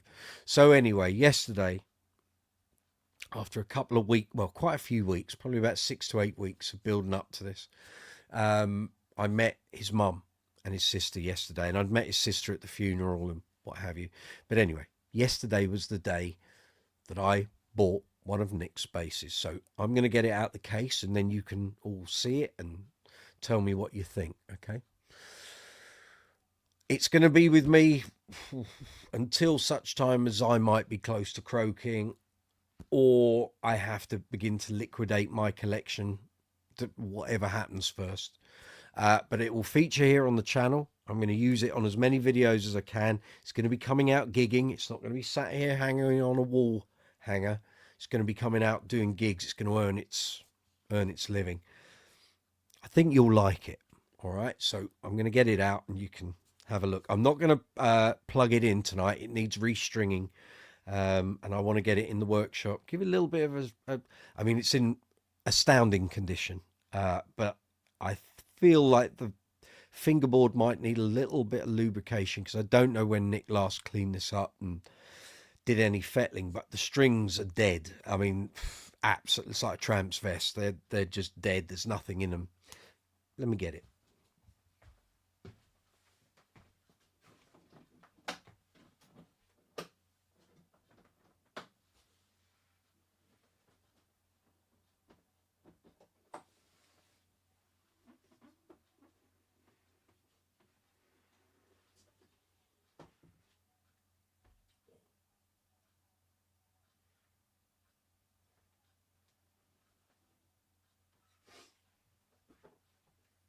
You can see it already. So here we have it. It was one of his pride and joys. It's a 1986 Kramer Spectre NS2. Red gloss neck, cherry sunburst top over flame, quilted maple, I think that's more. It's lovely. It's fabulous. And like I say, it's going to be getting very well looked after here. And I will do my best to make his lordship proud. We will take care of it. And like I say, it will be coming out on some gigs, and I'll be using it on videos, and we'll do a demo and a review and a comparison, compare it with a Euro LX that I have over there. So yeah, so there we go. So that's that. So I've done that before Mr. Pinkbeard has appeared. I know he's busy today, so there we are. But it plays great. I've always been a big admirer of these since I heard Kasim Sultan. No, not Neck Through Streamer. It's a Spectre. Oh, you're being funny, Martin Fay. You can take your funny humour. Yeah, very good. Yeah, you can feel the difference. And I always knew there were small differences, but I've played quite a few NS2s over the years. And before I bought the Euro LX,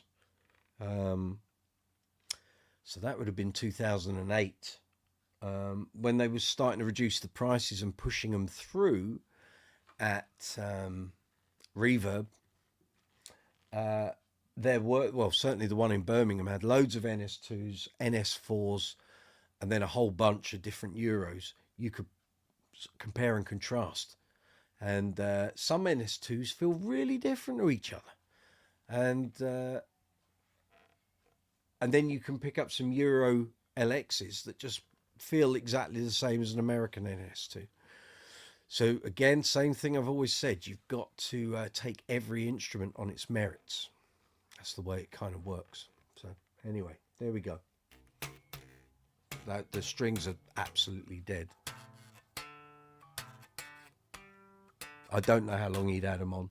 And I think he was a big fan of nickel round wounds. Not my thing. But each to their own. So I'll be putting some steel rounds on it, but I've got some custom sets that I had Picato make up in 2013. Because as I found when I took my Euro LX on a trip to the Middle East, I took some 4000s with me and some 4505s. And I realized very quickly that the 4000s were, the D and G were too baggy, but the bottom strings were okay. And when I went up a gauge, the bottom strings were too heavy, but the D and G were kind of good. So I did some hybrid sets with Picato, and I've got them in the garage. So I'm going to stick a set on both of these, and then we'll do some demo comparison review videos.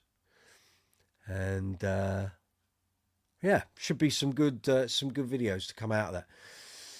Yeah, trademark sound. This sounds quite different, but again, I want to get it all. I mean, I say cleaned up. I mean, he's kept it remarkably well. There's a few dings, but hey, it's 39 years old.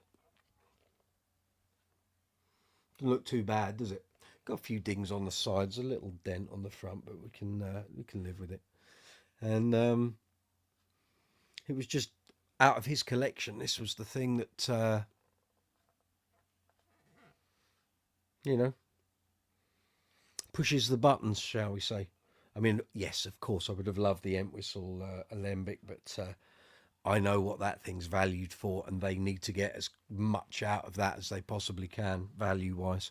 So that wasn't for me. There was no way I was going to be able to afford that. And I said to them yesterday that, because they kept saying, are you sure you're going to get that amount of money for an Alembic? And I said, Nathan East, again, a bass legend, but not an Entwistle. He sold his Series 1 Alembic from the 70s, 74, 75. He sold that 10 years ago to a UK bass player for 25 grand. I think it was 25, 23, 25. And so that was then. The Entwistle Alembic is far beyond that, which is why I think it's somewhere between 30 and 50. If you can find the right collector, it's... But I said to them, you're only going to be able to sell that once. You've got to get the right person. So if someone comes along with a cheap low ball offer, send them packing. It won't be worth it won't be worth what they tell you it's worth. I've suggested they do a commission sale. That's a possibility through one of the bass retailers here in the UK. But you see, the Entwistle fan base is quite extensive, but the guys who are bass players and are Entwistle fans seem to have bottomless pockets. And I saw a graphite status buzzard go. It was a while ago now, and I think that went somewhere close to, it was between 25 and 30k. And cripes, you know. But there were more of those than these Alembics for Entwistle. I'm not sure how many he had. Was it maybe between 8 and 10 over the period that he used them? Let's have a look, see if Google can come up with the answers. How many Alembic?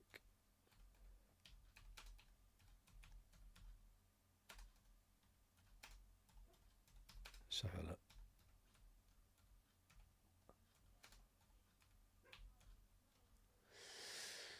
So it was made for him. It wasn't a model that was made and then he bought it. John Entwistle is known to have had at least 3. Well, no, there's more than that.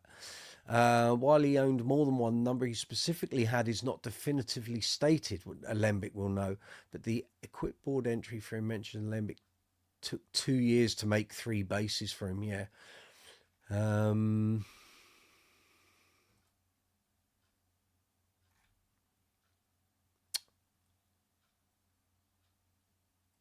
Okay, there's some entries here.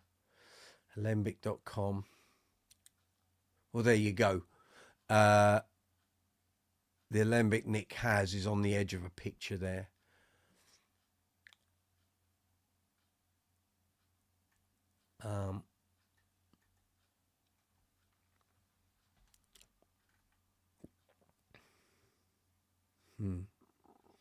We don't know then. Okay, well, Alembic will know. They'll have it all in their database. So, there we are. There we are. Right, I'm just going to put this back in its case. It's not going in the rack until I've set it up and restrung it. So that's the way it has to be.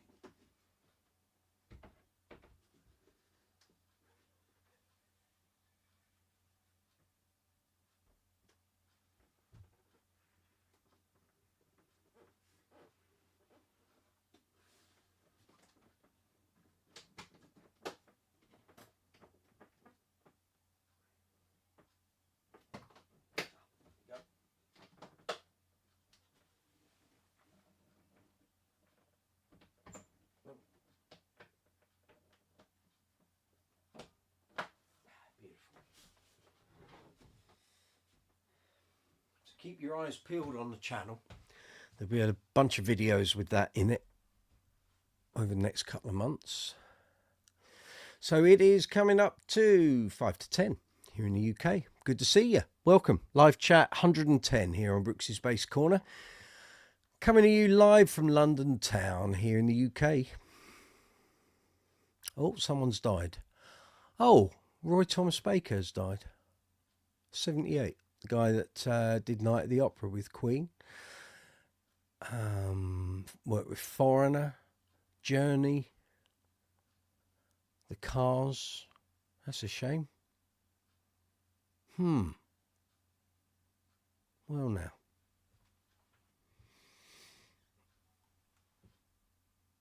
Thank you for your work, sir.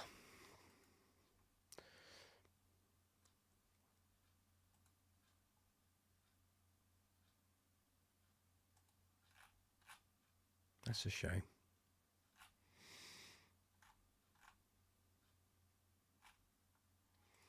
Right. Let's see where we are here. Thank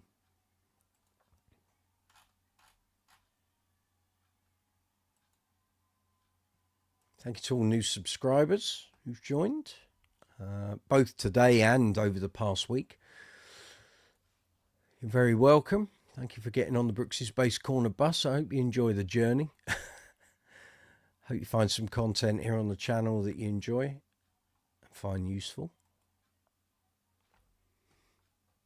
Just check the stream health. Yep, that's all good. Excellent.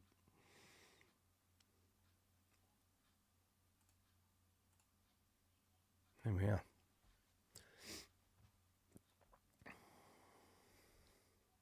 So, no new purchases for Martin Fay. Anything being sold, Martin? Anything that, have you cleared the decks at all?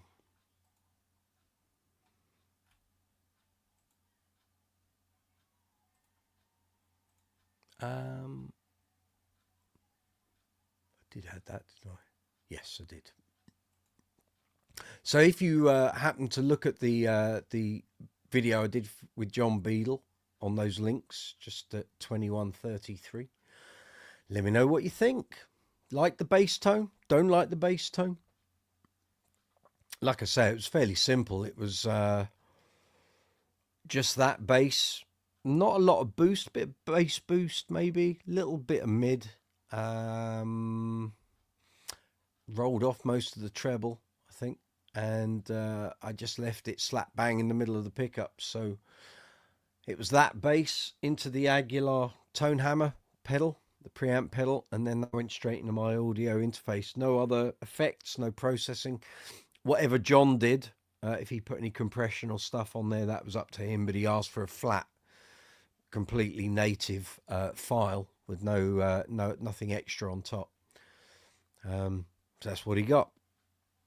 It came out okay. Came out pretty good. My only gripe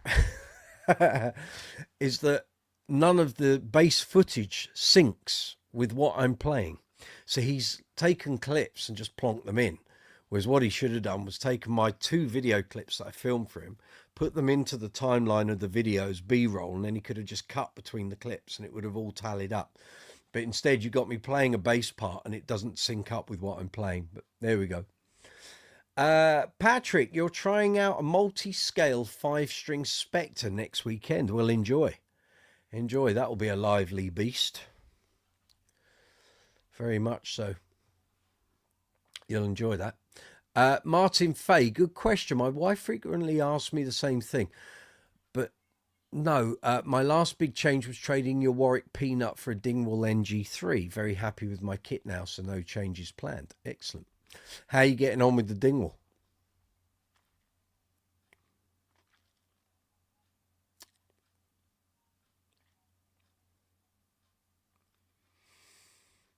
How are you enjoying that? Has that got a tone capsule in it? I'm assuming it has. Or has it got an EMG circuit in? I think the NG3s have tone capsules, but sometimes you can spec to have the other.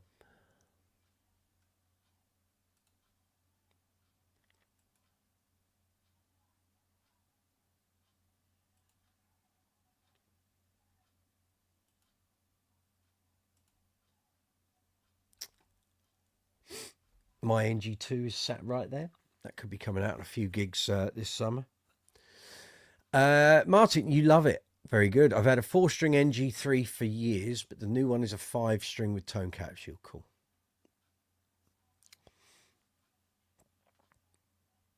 Yeah, I haven't used mine on a gig for a while, actually. But I'd like to. So I need to get that back out and doing its thing. So what I kind of need at the moment is a bit more of a spread of gigs. A lot of my stuff it's either Queen or it's Uncle Funk, the occasional ABBA. I'm not doing enough covers stuff, so I need a bit more of that in the giggery, if that makes sense. But I've got quite a chunk between middle of July and middle of August with not a lot of gigs in there at the moment. We'd normally be very busy with Uncle Funk at that time, but quite a few festivals this year aren't running. And a lot of them are saying, oh, you know, we've got limited budget and what have you, and we're not a cheap band. So we're missing out on some work this year, but it is what it is.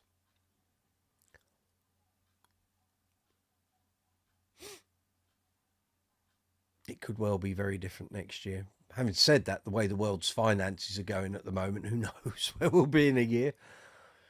It's crazy. And for anyone that didn't know, I see today that GAC's stock and website has been bought by Gear for Music for anywhere between 2.4 million and 3.2 million, depending what you read and where. So Gear for Music are taking over all the stock. I'm not sure about the building, probably not the building, but they're taking the stock and the website.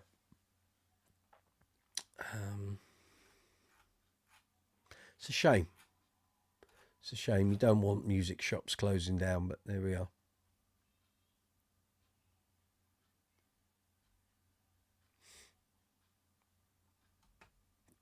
Is that right, Gareth Harrison?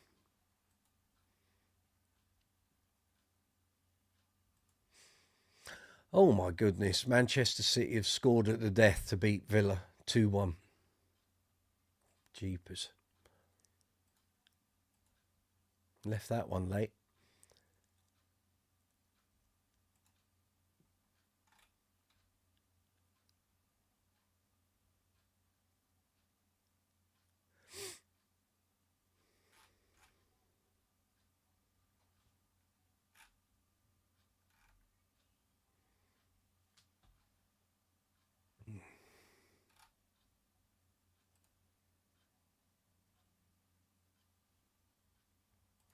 Here we go. Oh, why doesn't the search facility on the Alembic club page work? Script execution error. Come on. Any mention of Entwistle other than the one I just saw? John Entwistle with the Scorpion. Yeah. Now I've got the Entwistle book up there, but I don't think it will have all of the basses he had, because clearly he sold some on before he passed away. So that isn't going to give me the total number of basses he had or may have had.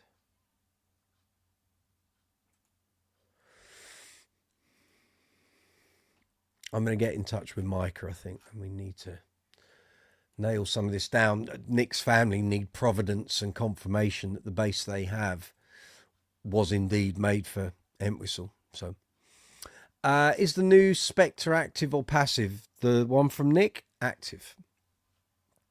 It's a 1986 Kramer NS2. Patrick, I've been asked to be one of the bass steps for the UK's #1 U2 tribute band. Okay, completely different to what I normally play. Well, enjoy. Enjoy. A nice beat up jazz will do that. Give Betsy a bit of a pasting, and that'll probably do for that gig. Good luck with that. Enjoy. You do have a touch of the Adam Claytons about you, so get out there and do your thing. But obviously, being a dep, you're not in control of that. You'll just be doing it when they ask you.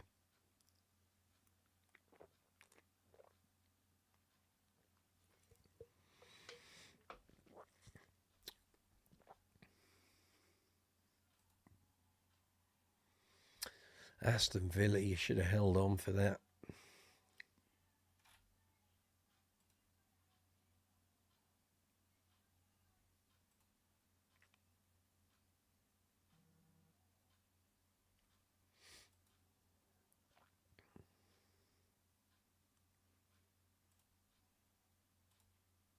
Stream health, good. So next week, I mentioned it a few weeks ago, but I'll mention it again. We're having, on my birthday, which is Monday, by the way, cakes are freely accepted at the door. We've got a huge broadband update going on here at Brooks Towers. So we're going up in the world finally. After about 15 to 20 years, they finally decided to upgrade the fiber that we've got running in our lane and around the local area.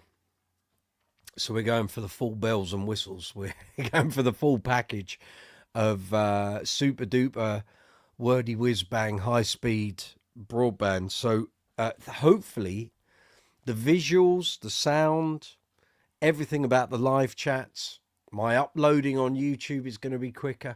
All of that's going to be improved. So hopefully on next Tuesday night's live chat, you will see an improvement in the visuals and the clarity of these live chats. So fingers crossed, it all looks fab. But they're here. Well, basically, they've given us like a 7-hour window, and it could take all 7 hours because of where our phone line comes in and goes out. And But anyway, they've got to do some updating to what we've already got here. But it should see a major improvement, and I hope so, because we've been stuck on the most rubbish connection for ages. So I'm hoping it all goes perfectly well. First time of asking, and on the basis that they get it done right, I will then be able to confirm with Mr. Billy Sheehan, who I've been talking with for the past 2 days, to pick a day and a time to do a video interview. So I said, rather than we do it this side of having the upgrade, let's do it after we've had the upgrade. And then again, all the visuals, the sound will hopefully be a whole lot better. So once I've had that done on Monday and it all goes through and everything at BT's end and EE and everything else all works, then I will be back in touch with Lord William Esquire from the Duchy of Sheehan, and we will get him here on a video interview, and you'll be able to see that here on the channel. And we've got a lot of catching up to do. We haven't done an interview together since 2021, and there's a lot to talk about. We've got Sons of Apollo, we've got Winery Dogs, all his recording commitments, and the end of Mr. Big. So now that he's done the final shows, and I'd planned to do that with him back in last August, September, and then when they announced another run of final shows in Japan, I thought we'll just hold off until he's done the final ones. I said I'd give him like a month or so after those shows just to get his headspace, get back to normal living. So we've been in touch over the past week or so, and we were in touch yesterday and today. So I've now given him like a list of dates going through after Monday. So last couple of days of April, and then I've given him like 20 dates through May, and just said to him, pick a day that works for you, pick a time, I'll fit in with that. So should be good. Should be good. Looking forward to it. And we always have a good natter. There's always so much to talk about. So I would hope, I mean, I can certainly fill up an hour and a half, put it that way. Whether he's got an hour and a half to spare, I don't know. But normally we say, oh, we'll do 30 minutes, and then we're still talking 2 hours later. But and then I cultivate the best bits out of it. So we will see. But at least he's on the radar. I'm on his radar. And just keep watching the channel. As soon as it's done and I've got it all edited up, you guys will be the first to see it. Any idea what preamp is in the Spectre? I would imagine it's a Haslabs because it's an 86. I'm going to be contacting PJ Rubel, who's like the world's definitive knowledge on Spectres. And if I give him the serial number, he's going to know exactly what's in it. But I think it's a Haslabs. It's a classic Spectre built in the Kramer factory. Yeah. Right, Patrick, I look more like Adam Clayton than their actual bass player. Exactly. If I look at your picture here on your YouTube profile, sorry, the camera focuses on my finger. That's good, isn't it? You might see my fingerprint. There you go. Or lack of it from being a bass player. Yeah, you do look very Adam Clayton there in your picture with your... that's not a Betsy, is it? No, you got blocks on that, Jazz. Yes, you live in the middle of nowhere and our broadband speeds are positively glacial. That's what ours are like. Last time we went to see BT about 2 years ago and we asked to see if we could have an upgrade, they said, you're on the fastest it can be. And I said, well, what is it? And she said something like 40 meg downloads. And I've spoken to some neighbours and they've said the maximum we get is 23.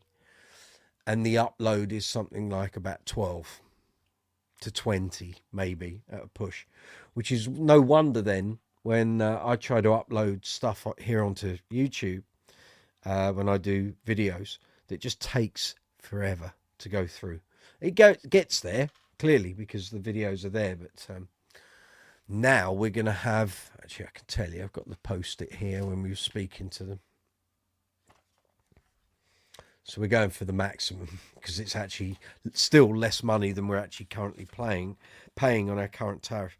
So we're going for a 900 meg download, 110 meg upload. Yeah. And it's the top service you can have from BT. So, yeah, I'll have that. Much better. 900 meg download. Beautiful. Exactly what we want. It's taken long enough. And Lord knows we've waited for it. So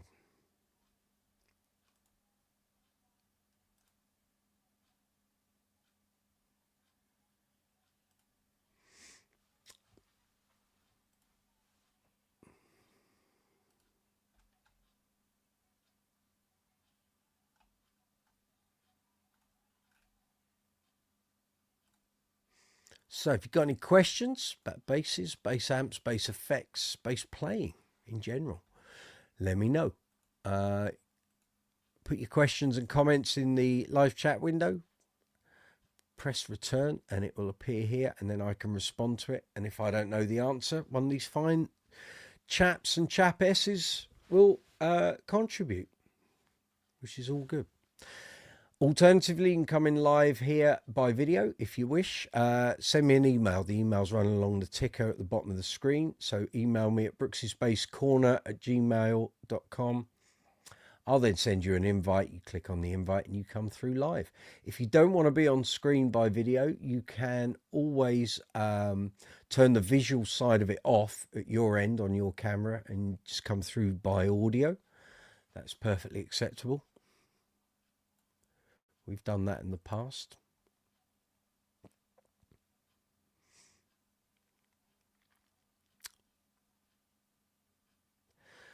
So like I said, tomorrow we have Gig Vlog 6 up. So if you missed last week's one, Gig Vlog 5 went up last, I think it was Thursday, or was it Friday?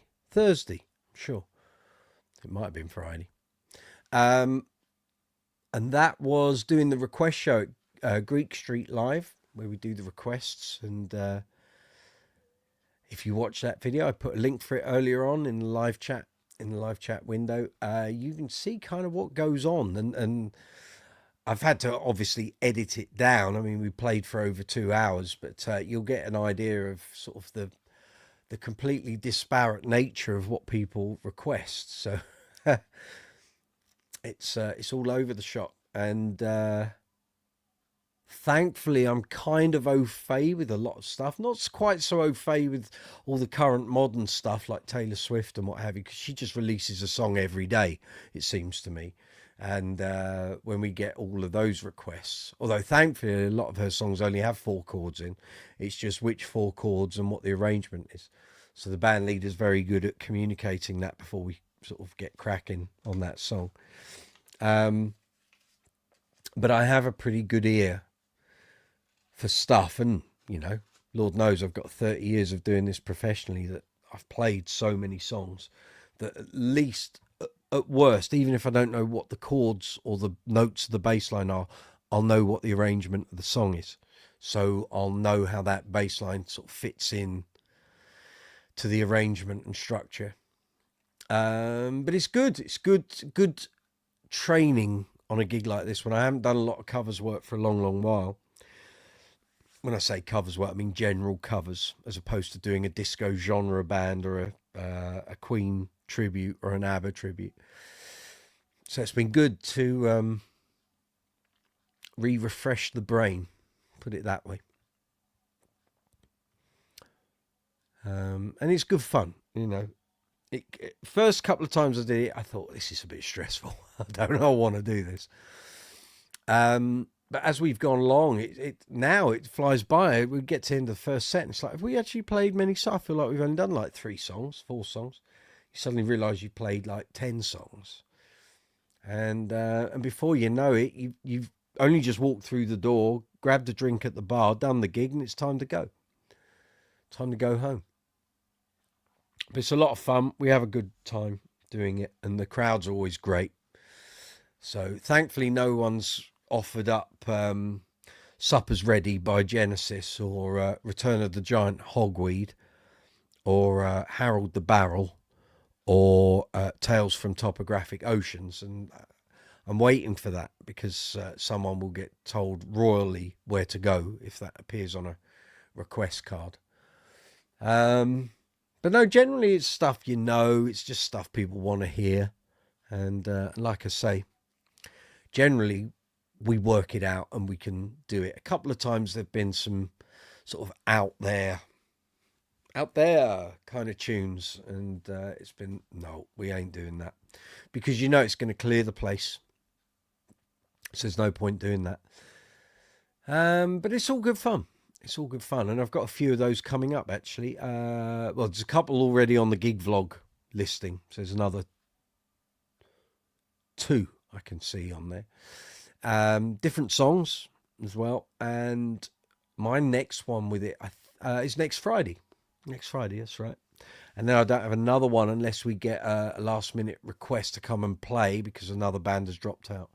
I won't have another one till June. So, but that's all good. That's all good.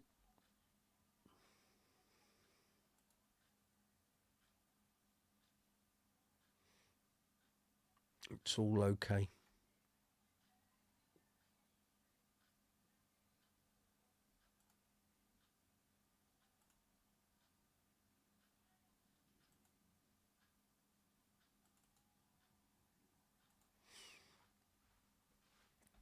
Let's see where we are here.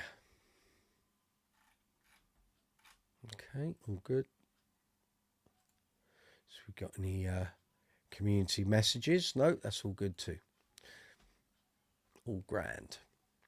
So I can see we've got 14 viewers at the moment, wherever you are on the planet. Hope everything is good. Hope your bass playing's going well. If you got any questions, any comments, let me know. And I'll try and help as best I can.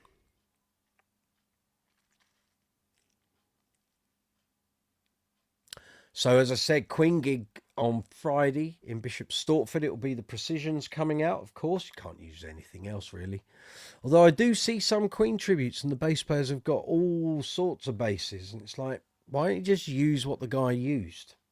It's the most simple bass. There's nothing to go wrong.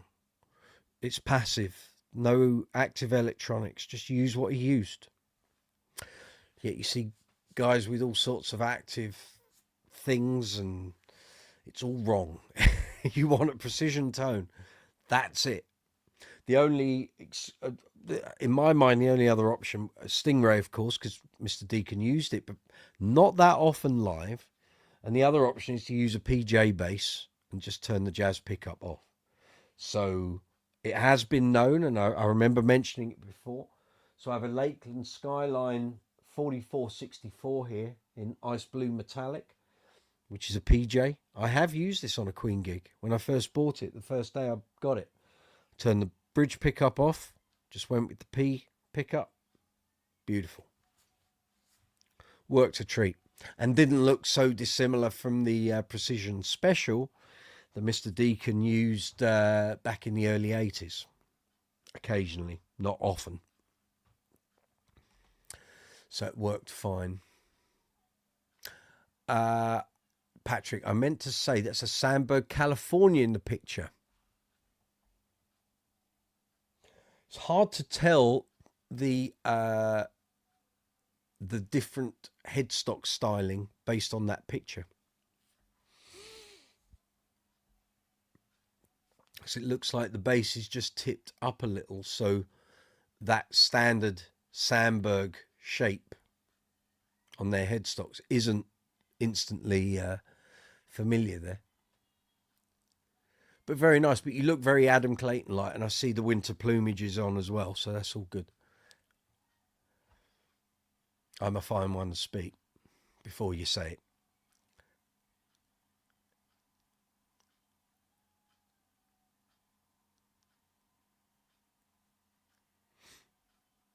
I can't even begin to tell you where the pink-bearded bassman is today. I know he was at the gym earlier, and he said it might be a little later before he came on. It might be I end this live chat before he gets it. Okay, dokes. Yeah, we might be gone before he gets here, but that's okay. That's okay. So at the moment, it's 16 minutes past 10 here in London. If it doesn't get too much busier, I might wind this up around about 10:30 and we can all have an early night. But we'll see how we go. Sometimes we get these late flurries and it all suddenly gets very busy. So that's good. So I've discovered my new favourite pedal. So some of you will be aware that last year I bought a Boss AW3, which is the Auto Wah 3. And I bought it for the Decades of Dance gig. And I was only using it on 2 songs on that show. And then when we did the show last week, I took a smaller version of the pedal board that I was going to use for that show, because I knew we would have limited stage space and floor space. And I thought, if I take the pedal train, we're going to have issues. So just go with a small setup. So I incorporated that pedal into my regular small board. And I absolutely adore it. I kept it on the board and I used it on the Uncle Funk Disco Inferno show on Saturday. Oh my days, I love it. It could well dislodge the Aguilar Filter Twin on that board. It's just great. And actually, the reason I say I like it so much, I'm actually considering buying a second one, because I think it's one of those pedals that I could become a bit lost with if I haven't got it on both boards. So I'm going to have a think about it, and I might well purchase another one because it's just great. And I used it on various bass breaks where I'd normally kick in the Source Audio Mercury Flanger or the Aguilar Filter Twin, and I decided not to use those on those bass breaks. I wanted to see how the Auto Wah sounded in comparison, and God, it just sounded great. Sounded really good. I found a really nice setting for it, so it sounds really fab. It just fits in perfectly with that material. So we will see. And I know I've promised a demo and review of that pedal. It'll come. It'll come. I'm just getting the gig vlogs through and edited at the moment. But that Auto Wah 3, fab. Really fab. I can highly recommend it if you're looking for a really funky wah pedal that isn't a rocking wah pedal. This pedal by Boss is great, and they come up secondhand, not that expensive, 60-70 quid, sometimes cheaper. But I can see I'm going to get a whole load of mileage out of this thing. You'll see it soon. You'll hear it soon. In fact, I know you'll hear it soon because it'll be on a couple of the gig vlogs. So, yes, indeed. Patrick, with age comes wisdom. I'll tell my other half that. Adam Clayton played mostly jazz basses. Yes, he did, but has played quite a lot of G&L basses. Yep, and Warwicks, and take your pick. He's played lots of things actually over the years. A lot of Lakeland. I think he played quite a few Lakeland basses. Dominic Turner, good to see you. Hey, how do you rate a 2007 Squier standard PJ bass? Is this a bass you have used yourself? No, but I have played many Squiers. I've only owned 1 or 2, and I haven't got one anymore, I don't think. But I have played other people's, played them in shops, had them for review. Squiers are a funny thing. So you can either get a really, really, really good one, or you might get a really, really, really, really bad one, or you might just get a middle of the road mediocre one. Some of the quality control is really good. Some of the quality control is really bad. It is purely luck of the draw, and something that I always say to anyone who's a bass player, whether it's on this channel, face to face, or whatever, every bass you play is going to be different. You can't say a year, model, example, range, or whatever, and say it's definitely going to be this. You don't know until you pick it up, plug it in, start playing it. So if you've got one and you like it, fab. If you're thinking of buying one, make sure you play it before you buy it. So one of the stories I've regaled many occasions on this channel was back in 2019 when I was still a writer for Bass Guitar Magazine and Bass Player Magazine. We did a review day at the gallery here in London, in Camden. I think I reviewed like 9 or 10 basses that day. And one of them was let's get the model right, Mike. Let me just go into my hard drive. I'll tell you exactly what the model was. It was a Squier, good start, 2019. Classic vibe 60s jazz bass in Lake Placid blue with a tortoiseshell scratch plate, I think. Let me have a look at the published picture, I'll tell you.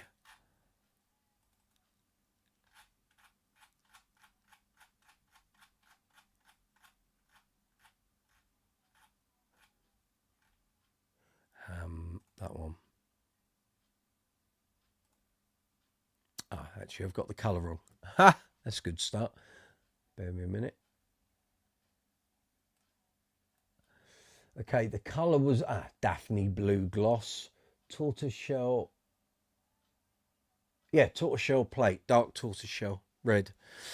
And that bass was 300 and... Oh, God, the eyes aren't what they were. Let me just fire that up. Zoom in would be good. Here we go. It was £331 made in Indonesia. So that bass I reviewed, and I tried out loads of different jazz basses as a comparison while I was in that store. Loads of old vintage instruments, Fender custom shop instruments, Sadowski's, and just every jazz bass variant you could think of. That Squier blew all the other jazz basses out of that shop.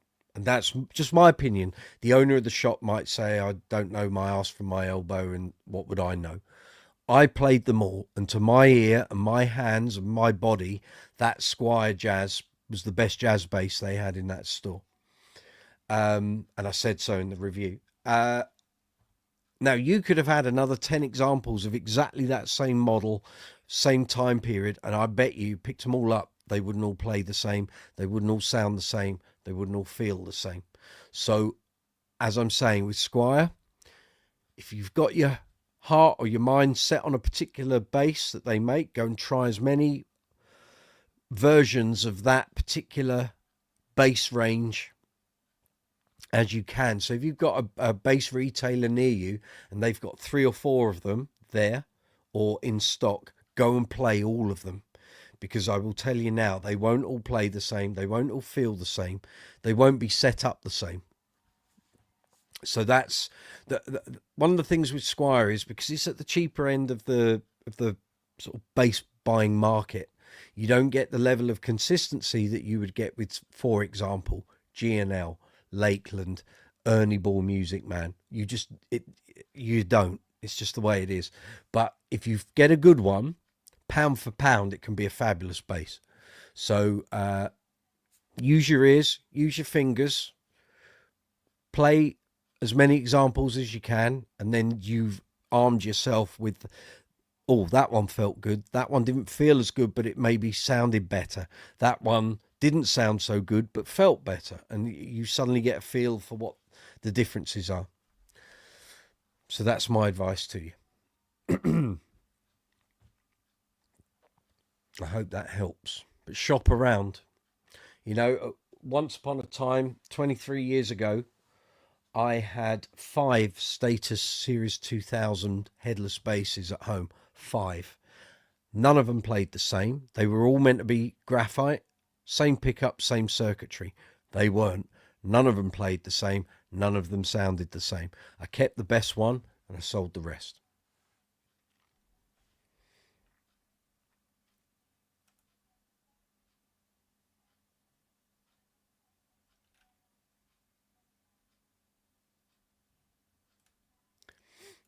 Right, let's see where we are here.